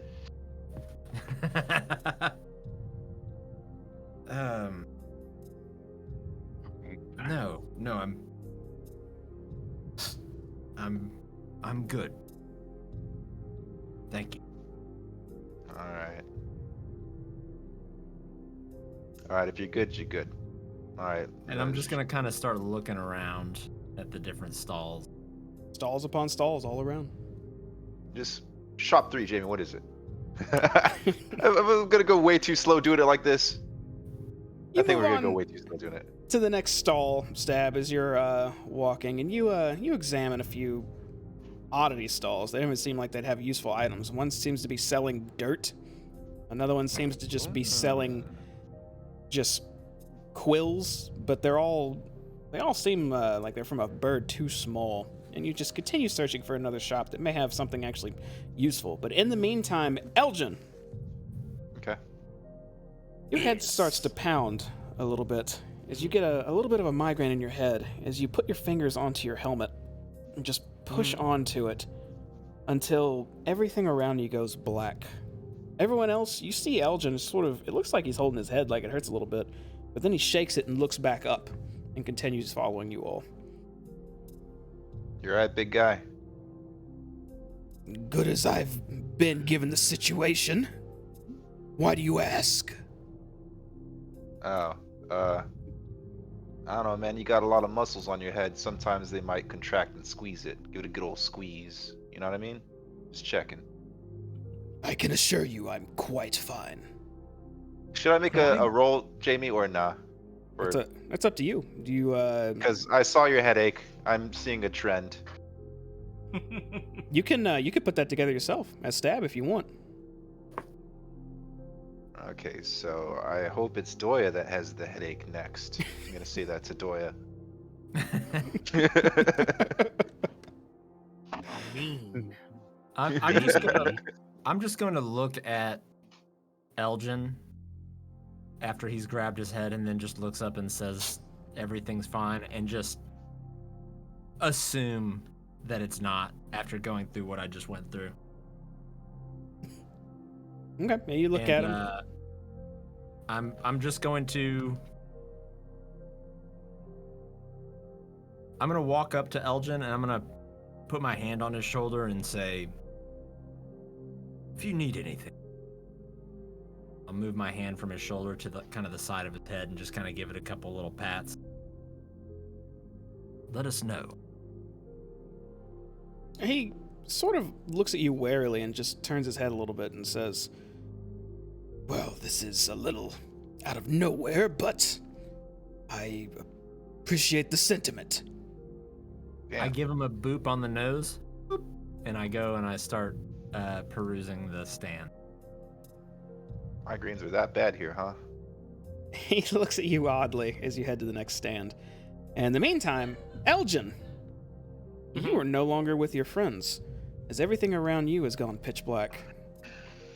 You don't see anything, hear, or smell anything, but slowly, a scent approaches you. It smells like incense. A warmth surrounds your body. It makes you feel comfortable, and your vision slowly starts to return. It seems you're in a temple. A familiar temple. Better than any other one you've actually been in. You can tell that this is a temple to Helm.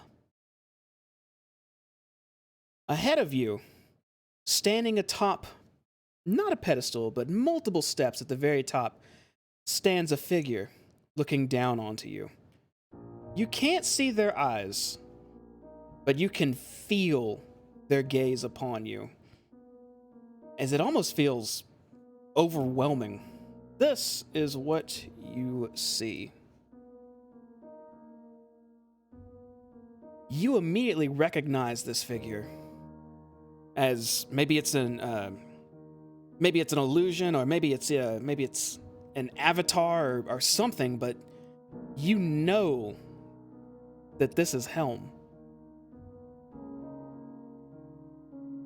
Helm stares down at you, his weapon at his side, his shield held up in his left arm, as he calls out to you, Elgin Greymalkin. And I will immediately drop to one knee and I will lower my head. Good. You still follow me. I have a question Without for question. you, Elgin Greymalkin. You need but ask. Do you pledge yourself to me wholly? With all my being. Would you give yourself to your cause without hesitation? Without question or hesitation. Then why did you barter your soul if it's already pledged?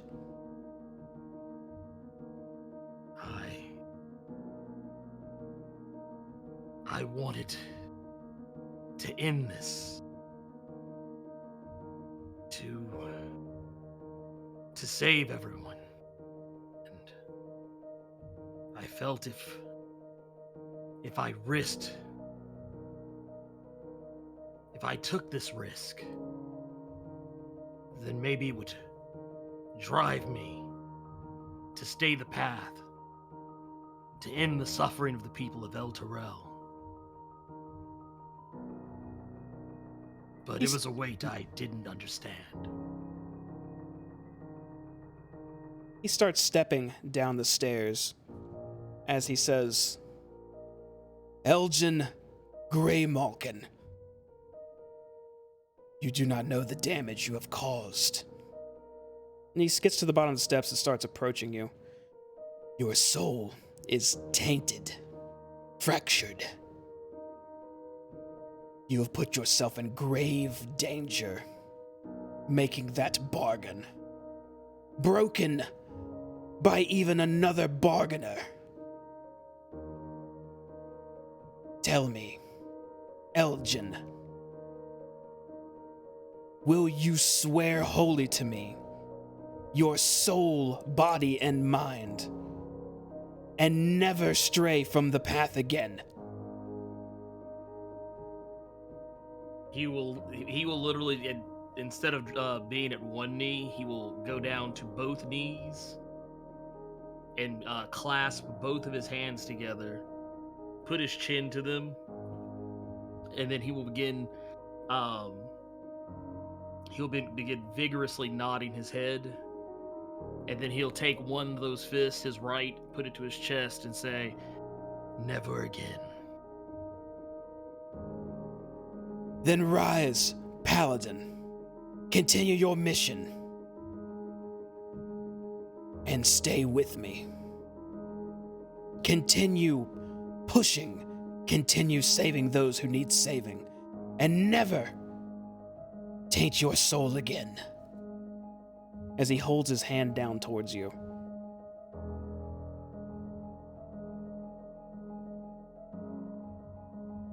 And I'll look up.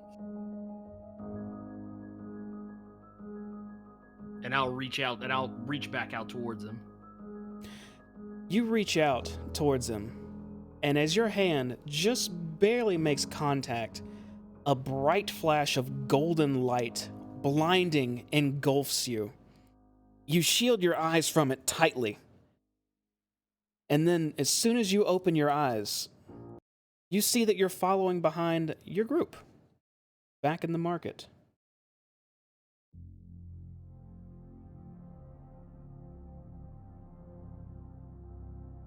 Hey. Yes. I guess I would notice him. So I'm like, so what do you sell, man? And I'm just talking to the guy, unless Elgin speaks up. Yeah, Elgin, when you come back too, what are you doing? Not understanding anything that happened. Obviously, not anything that happened with Hayes, but Elgin's gonna be quite thrown off because he's gonna be. He was just here, I was there. And I'm like mid-argument with a shop. These prices are ridiculous. I've never seen anything like this in everywhere I've got. Just going in on this guy that's probably given me the same scripted line back after every point I make. Yeah, every time you speak to him, he responds with, blankets, 5 silver pieces. Blankets. Oh, blankets, 5 silver. But yes, we've heard it. That's 4 silver too many for a blanket, if I've ever seen one. Blanket. Hey man, chill. These guys are they kind of dumb. Hold me back. Hold me back. Yeah. Chill. Sorry guys, your blanket sucks. He repeats to you the cost of his blankets, adding the weight. 3 pounds. 3 pounds.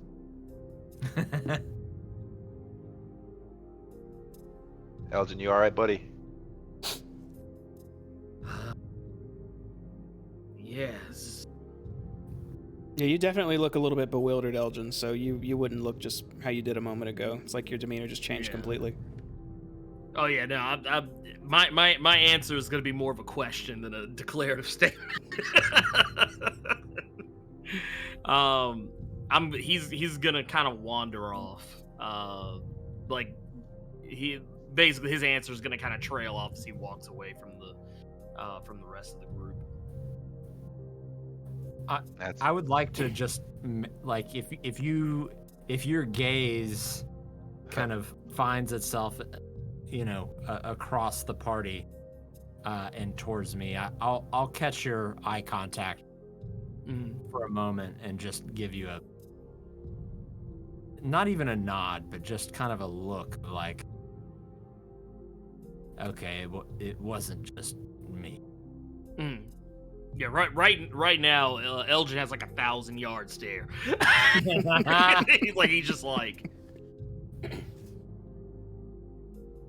But he will take notice. He'll take notice that you have a knowing look upon, like, just the idea. You probably have an idea. I'm giving you a 500-yard stare. A little less yardage. 1,000. Just like. Well, yeah, we'll find as soon as that moment kind of hits, I'll turn back to the blanket seller, and we'll find another goddamn blanket seller. Blankets, 5 silver.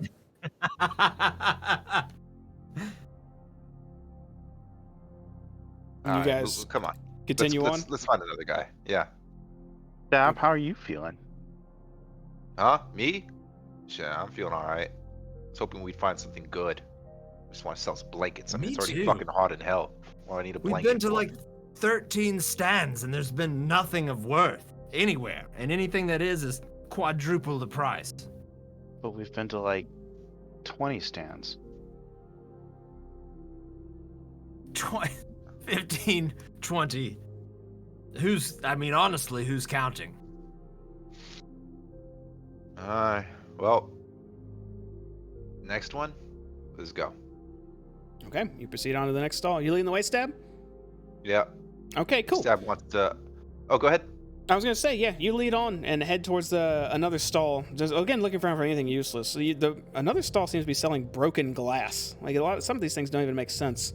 And as you're going, you feel a little tingle inside your head as it starts to hurt a bit. Who? You. And you start to wince your eyes and shake your head a bit. And everyone behind you sees you do this. And then you sort of let out a large sigh and look back up. But you are no longer in control of yourself. Everything has gone dark. Not another one. Stab, buddy? And not another what, Doya? What are you trying to say? Not another shitty stall? And he points towards the broken glass stall. I'm going to stop staring at Stab with concern and start looking at my other 2 compatriots. I'm locked in on Stab right now. Yeah, you see, even Hayes wants me to keep going. Just stop stopping us. I'm going to the next stall, okay? Here, this guy over here, he's got good stuff. Look, it looks like meat. He just sells meat. Spot on. Jamie, I'm not needed here. At practice. And Stab walks towards the meat stall, but actual Stab, your vision, just like you've heard the others, has gone completely dark. No sight, no smell, no sound. But the first thing that comes to you is sound. You hear creaking wood, lapping water, and the scent of an ocean breeze. Oh. You open your eyes slowly and realize that you are in the ocean, floating along by yourself in a small boat. Oh no. Everything Do I around. recognize the? Oh, go ahead. Everything around you looks very dark. It's hard to see out. You can hear thunder above, randomly just, and then a lightning strike a little bit in the distance, providing a little bit of light. You seem to be in the middle of the ocean with nothing around, all alone. Stab is gonna immediately just be like, "Oh shit, no, not again," and just try to take hold of the wheel or something. Okay, it's a very small boat. We'll say it has one of those, I don't know what you use to manage the back of the boat, like a rudder of some sort. Oh, it's a rudder? Mm. Yeah. Would Well, you Stab will just do whatever he can. You try to use that to line yourself up, just to move anywhere other than here. And the boat starts to pick up pace. Waves start to build up around you as you start getting tossed around. You seem to be in the middle of a storm. The boat moves quicker and quicker through these waters, unnaturally quick. And before you know it, you look straight ahead and you could see a small island. It looks like it's in the distance, but within seconds, it's in your face as you crash into the sands of this island and get thrown off the boat. It's very dark, and the storm vanishes, but there's moonlight, providing just enough light for you to see. And you hear a voice, and it says, "Call to me." Sam? As soon as you say that name, the visage, a ghostly visage, of a woman that you were pretty familiar with appears in front of you. And when she does, she starts smiling and says, "Oh, it's so good to see you again." And she goes to hug you. Stab doesn't hug back, be like, "What's going on?" "Well, it seems you crashed into this island, silly, and now you're here with me."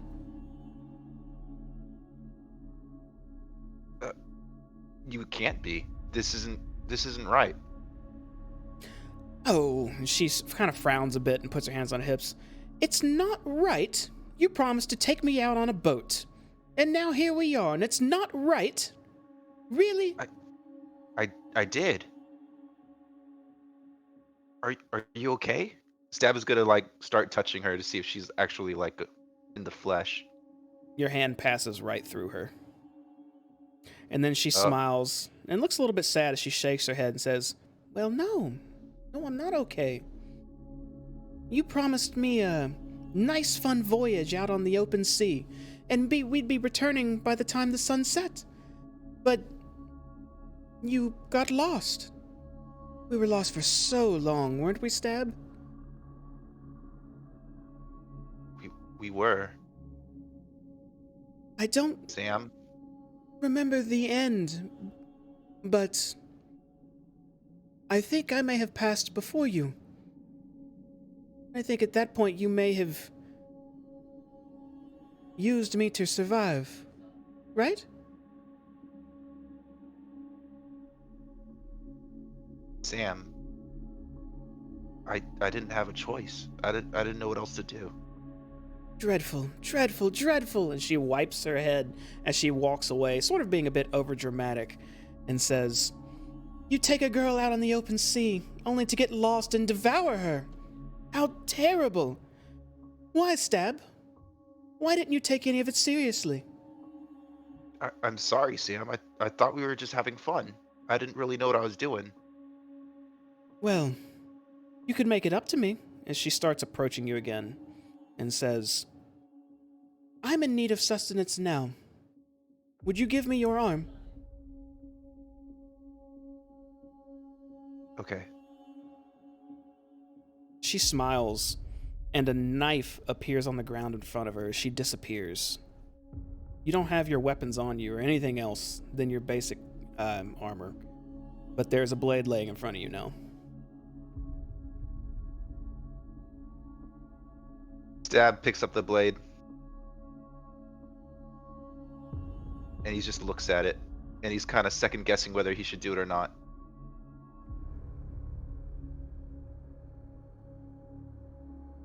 Sam. You get no response.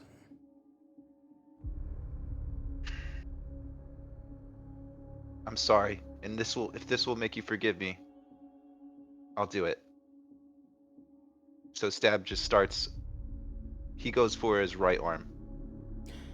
You put the blade up to your shoulder, take a deep breath, and prepare to push down, and as soon as you do, you can feel a force holding your hand back from cutting. And as you look over, you see Sam's hand on yours, a bit more fleshed out now, no longer having this ghostly visage, as she says, "I knew you didn't have a choice. And I know if I asked, now I know, you would do the same for me. Try to take things a little bit more seriously, Stab. You never know when you're going to be lost. And as you turn to look at her, you notice that you are looking straight at a stall with a vendor talking to you. The vendor is saying, let's see what they got here. Crowbars, 2 gold. Why have we been standing here talking about crowbars? Stab, are you going to get one or not? Stab doesn't say anything, but he buys a crowbar and doesn't do anything else. Just buy the crowbar. How much was it? Just fucking give him something. It was 2 gold as he hands you a crowbar and takes 2 gold from you. Just give it, and then just walk behind the party. I'll look over to Doya. That was a bit much for a crowbar, in my opinion, but I suppose Stab isn't as savvy a businessman as the rest of us, huh? No, like, and I say that knowing full well I'm pretty sure I know what the fuck just happened. Don't think Stab's business acumen is a question here, but I figure I soon find out, and I'll just look back to party member for a second or two. Stab, did you at least get the good crowbar? Huh? Yeah. Yeah, it's good. Stab's just gonna whack it in his hand like this. It's good stuff. I'll walk up a little closer to Stab. And again, just kind of put my hand on his shoulder. Are you okay? No. I'll look him dead in the eyes, and I'll say, me neither. Let's just see what else we have and then just be on our way. Do you need to talk? And I'll just give him a nod and turn and kind of continue down the path. I think I know what you guys been through. A vision, yeah? Or that's me talking to you, Hayes. I'll look over to and see if he responds to that. Oh, you cut off. Look over to who? Oh, shit. I'll look over to Elgin and see if he responds to that. Yes. Well, if it's I anything... saw Helm. You saw Helm? I saw something from my past that I didn't really want to remember. What about you, Hayes? I saw something from my past as well that I should remember, but would have preferred not to, and now have learned more things that I would prefer not to remember, but here we are. Well, Doya, if it happened to the three of us, should we warn Doya, or should we just, like, just let him experience it? As you look over to Doya, already. he's rubbing his temple right now. Oh. As he's looking back There to it you comes. all, but not saying anything. Hey, Doya, you alright? Yes, good as I can be. Oh, he's totally tripping right now, dude. Don't think I'm tripping. Okay, well, let's keep moving. Indeed, there's bound to be a stand here with something I need. Yeah. You move on to a different stall. Doya, Stand no power. everything seems to have gone dark to you. Your vision comes back to you before anything else, though. As you can see a trail of blood in the darkness. You start to follow it. And as you reach the end of this trail, you suddenly find yourself in a room. looks like the room of a tavern. But it looks like there was a bit of a scuffle in here. As you can see a turned over bench, stool, and a bloody puddle on the ground. It looks like this.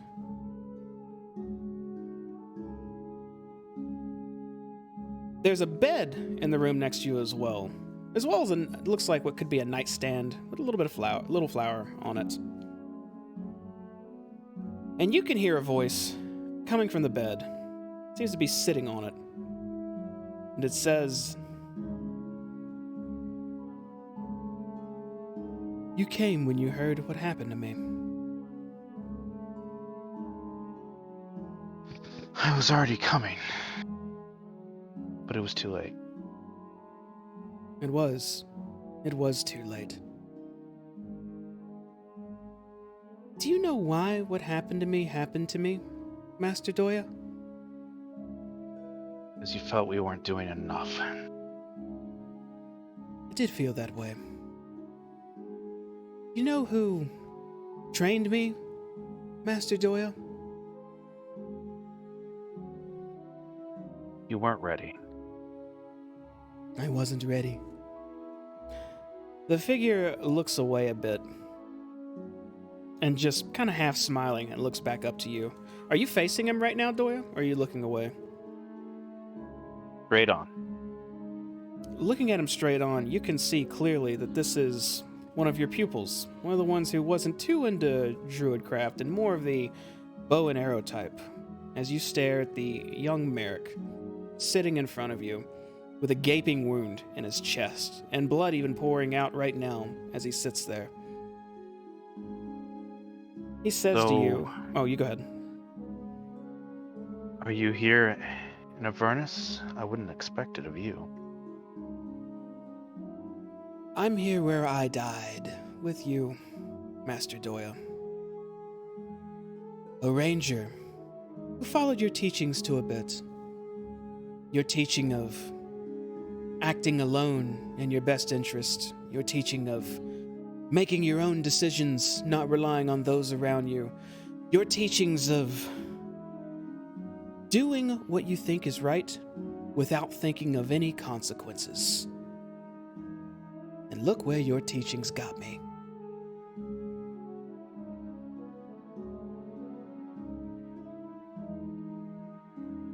There was so much more I could have taught you. But you didn't, did you? You let me go. Or maybe you didn't let me go and were too inept to stop me. And it cost me my life. Master Doya. He stands up from the bed and starts just walking around you, blood just dripping on the ground as he walks around. You know, I know what happened after I died. Wrapped me up with 2 other disciples and shipped me off to the Emerald Enclave to maybe be resurrected, maybe used for some plan that you and you alone would know, that you surely can't tell anyone else because we can't trust anyone else, right? We know best. I knew best. He full circles you and is standing in front of you and says, and again, I wonder how many more like me are out there. How many have trained under you and went off to do great things and just met an untimely demise, Master Doya. He almost sounds like those last words, like he was spitting a bit when he said your name. And he just stares at you.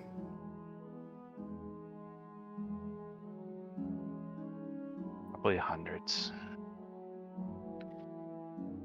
But for every one of you that failed, for every one of you that I let down, hopefully there's at least one that made it all the way. Actually brought balance to this world. Hopefully one succeeded. Hundreds may die under your teachings. Oh, those just weren't the worthy ones, but the one that did makes it all worth it. Is that your message, Master Doya? What I thought at the time. You had so much promise. I think that's why I stayed with the others. To try to See if your way was better for once.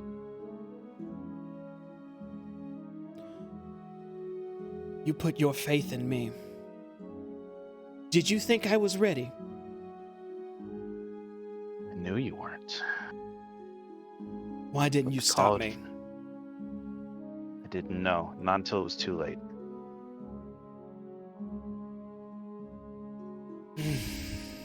He steps closer towards you, his nose right next to yours, a little bit of blood splattering on you now, on your boots, and says, "What will you do about it, Master Doya?"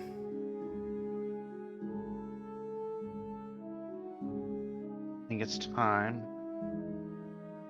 that I stop hiding in my glades and letting my students do my dirty work for me. And you intend to do this alone? The same as you've taught others, that they know best, that their judgment is good enough, that they don't need to rely on anyone? Not this time.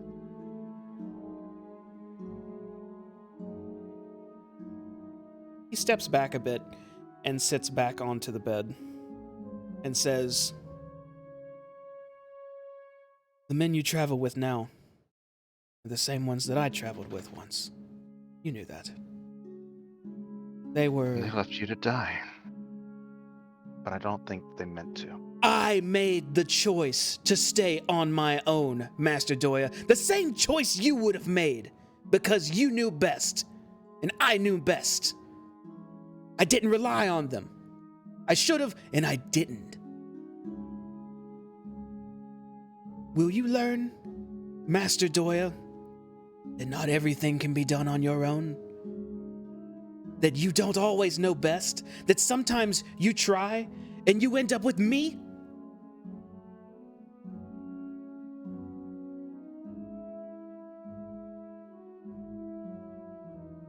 Seems like I have to. Then tell me. Tell me what you plan to do.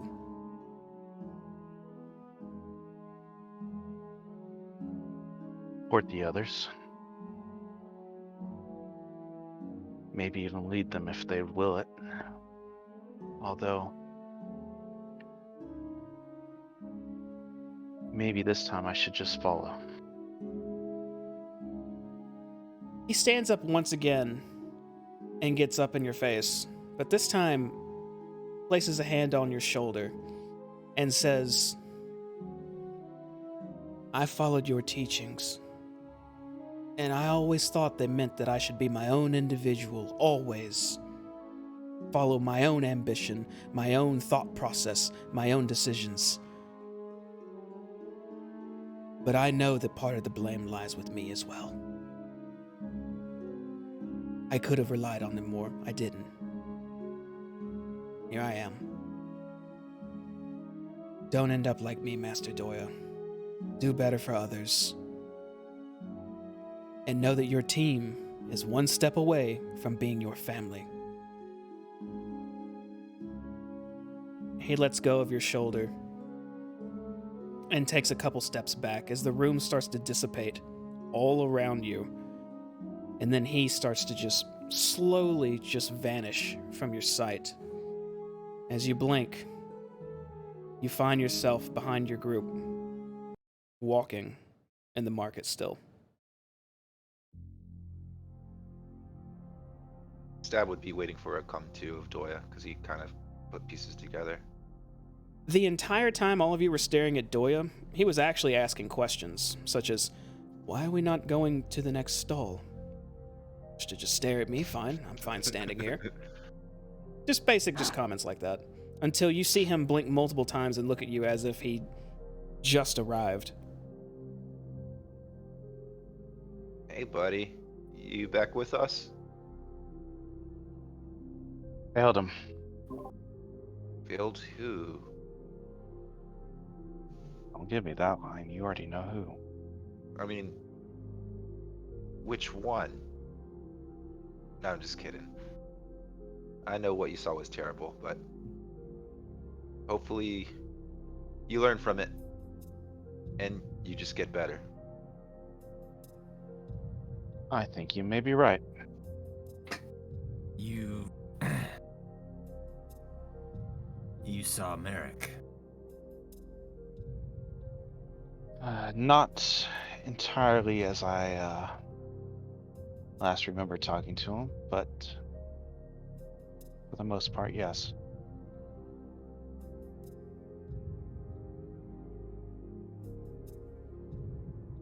Assume it wasn't a fond remembrance. It was a little bit more blood than our last training session. But I think you've already seen that side of him, unfortunately. Merrick... he may have been a bit quick with his bowstring, but he was a good man. Although we didn't know each other for terribly long, good friend. You cutting out a lot too, Hayes. Just letting you know. Ah, But we heard most of that. a good friend. He was a good student too, when he was listening. I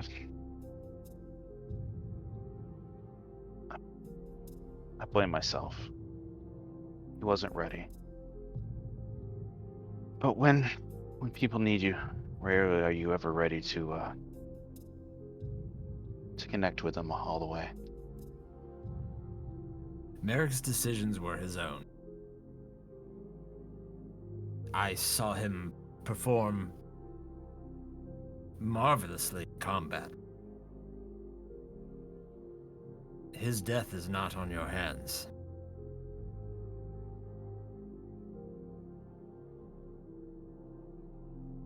You can tell me that as much as you like.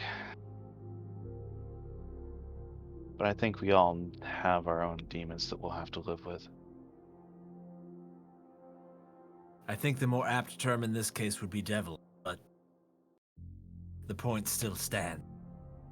Yes. Jamie, I got a question for you. Sure. In this sort of kind of shadow world, do we see like signs of life outside, like the random people walking around? Is it like animals, trees moving in the wind, that sort of thing? In the visions you just had, no. Right No, now, yes. Yes.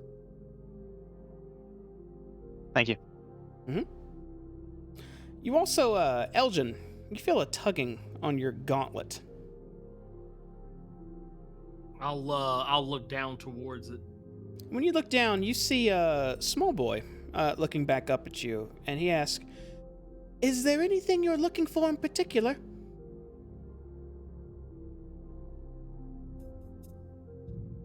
Why?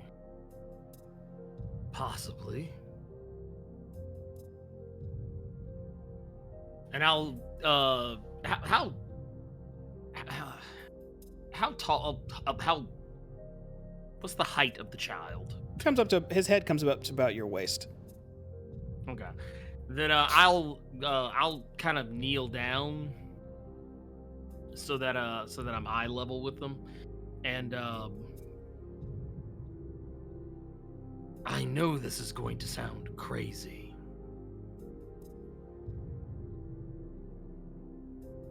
but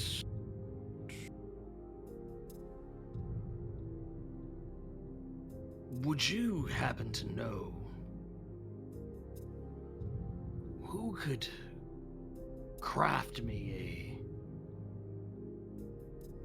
maybe an item?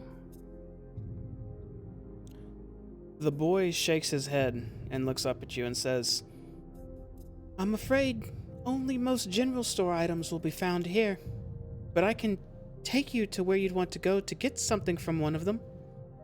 There's also a potion vendor I could take you to, or if you're done here, we could leave." Potion seller? Well, Yeah, who hears all that? All of you. potions. Potions. Potions, you say?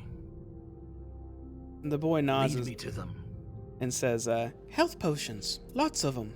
And starts walking in front of all of you. You walk about... Are you guys following him, I should ask? Follow the boy. I'll follow. Okay. Yeah. He has Where else am I gonna go? potions.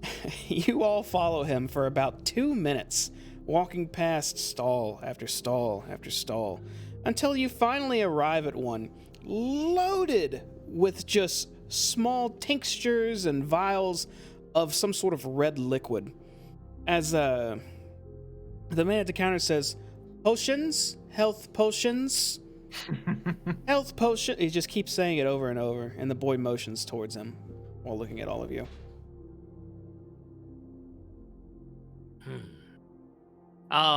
Once the boy leads us to the vendor,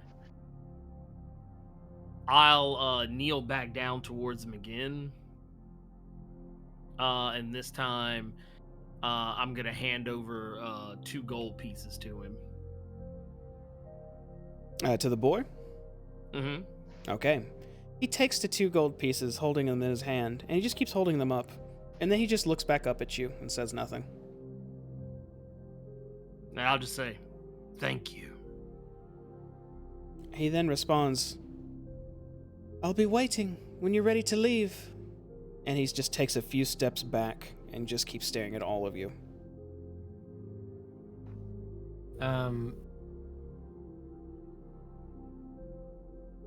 So, like, for the sake of brevity, are we able to find pretty much anything that's in the general equipment? Are you referring Area? to if you went to another stall? Yeah, Pretty much. because there's a few things that I would like to try and find, but they would absolutely be at different stands. Yeah, we don't have to roleplay it out if you want to save some time. As long as you just message me what those items are and then subtract the cost of them, they're whatever the player's handbook will say they cost, and you can acquire them. Okay. The potion seller says, health potions for sale, healing potion, greater healing potion, superior healing potions, Whoa. supreme healing potions for sale. Oh. And Supreme. yeah. 1 supreme healing potion, 10,000 gold. Oh. Let me settle for that minor shit. That's my budget right there. How much I was just the start laughing. smallest one? 50 gold for a healing potion. 50? Jeez. For a regular healing potion, 50 gold. 50 gold for a healing potion. What's the cost for greater healing? Greater healing potion, 200 gold. Get the Oh, fuck man. out of here. No, absolutely not. I'll die before I give you that much gold. Literally.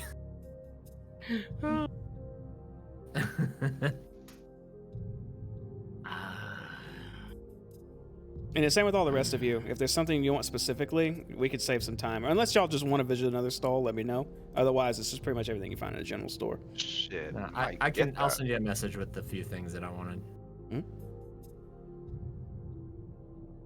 Wait, what do you mean send a message? Like a DM on Yeah. Discord or something? Yeah, on Discord. Yeah, out of game. Oh, shit. Mm, You don't have to look right now if you want to. You can just do a little shopping thing after. Unless you okay. already know. What do you get? What do you type in over there? Haze. I ain't typing. I already know what I want. I just think we're What do you getting want over there? getting close here. Haze.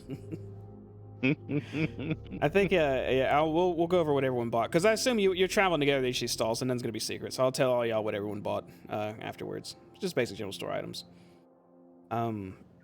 In the meantime, the child just still seems to just be staring at all of you while holding 2 gold coins in his hand. I'll go ahead and buy that expensive ass potion. Okay. Hey, subtract- Joy, how much money do you have? I have 75 gold, sir. 75 left? After Yes. the potion? No, before. Ah. Okay, so you've got 1 healing potion for 50 gold. And now I have 25 gold. Is that the only potion on you, Doya? Let me double check, but I think so. I have 1 on me. I'm just wondering if it's worth spending all that money because I won't get anything else if I see something real cool. I don't think this place has real cool things. But let me make it easier for you to find what you're looking for. I'm going to go ahead and cast guidance on him in the barest hope that it helps him find something. You feel guided, Stab. If you find what you want to get out of these stalls. Stab doesn't work that way. Stab just sees something, and that's how he like knows he wants something. He If that just- makes sense. Okay, he sees it and then he knows. I got you. So if he doesn't have anything in his sight, he just wouldn't think about it, Okay. kind of thing.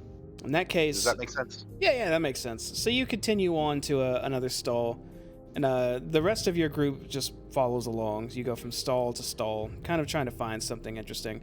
In the meantime, this child is following you the entire time, right behind whoever's trailing last in your group. He's I just wanna right talk- behind him. What? Hey, man. He looks up at you. So, what's up with all these guys? This is the alley of markets. My job is to take you back when you're ready. How come you can talk better than these guys? Because more effort was put into me. Effort by who? All will be explained when we return. Oh, okay. Okay. I got it. Stab continues shopping. Okay. And you guys continue just going down Market Alleyway here, the little alley of markets, just to see if there's anything else that catches your eye. And that's where we're going to call it for the evening. Yay. I told you I was going to get personal tonight. Can I say one thing? You can say whatever you want. Dude, did all of you notice that when it's fucking Doya's turn to trip, Jamie went hard on his ass? He's like, hey, fuck you! Right off the bat. Piece of shit. Dude, what? It's I had your a whole fault. army of people that I accidentally murdered that I had no idea talking shit to me. We've all faced our dark secrets of the past. Some with a little more than we actually knew, and some made recently. Recently, as in a couple weeks ago. Talking to our Mr. Druid here. So yeah, I thought it'd be good to touch base there. So I'm glad we did. Everyone did really well tonight. There was a lot of little intense moments. And y'all handled it superbly. So good job. Hey. Everybody. Next time, we get to see the results of all that. We get to see why everything just happened, or what's going to happen next because of it. Because there are quite a few outcomes that can occur based on what just went down. So excited to see how that's going to go. That being said, we might not meet next week, depending, unless I can get all 4 of you, because I really want all 4 of you to be there for what's going to happen. Oh. So I think Hayes, maybe from you. Doya, what about you? Should be good. Should be okay. I don't know just as of yet. I'll have to let you know a little closer too. Okay, that's fine. And Stab, what about you? Hey. You think you're good next Monday? Yeah. Okay, and Elgin. As far as I know, I'm good. Okay, in that case, sign's going to point to probably meeting. But Hayes, let me know closer to time. I'll let all y'all know on Twitter or something if we don't meet, so that way, we won't be meeting. But all that being said, y'all got anything before we start getting out of here? No. I got nothing. Okay, cool. In that case, I'm going to drop some closing statements. Everybody out there, thank you for watching. Tonight was a lot of fun. Got really personal. I'm really glad it went the way it went. Everything was pretty awesome, so I hope you enjoyed it too. We do this every Monday night at 7 p.m. Central. Another campaign starting around the end of August, Wild Beyond the Witchlight. That actually, I'm almost done with that. I've to put a lot of work into that. That'll be every Wednesday at 7 p.m. Central with a different group. So look forward to that. And check out our YouTube channel if you want to see our uploads of our Avernus campaign. They're just raw uploads, so whatever happened on stream, you'll get to see again on YouTube. I don't edit those things at all, so all mistakes and everything, all included. It's Cloak and Stagger on YouTube. So yeah, that's pretty much all I got. Thanks for being here. We'll see you next time. Have a good one. Bye. Peace.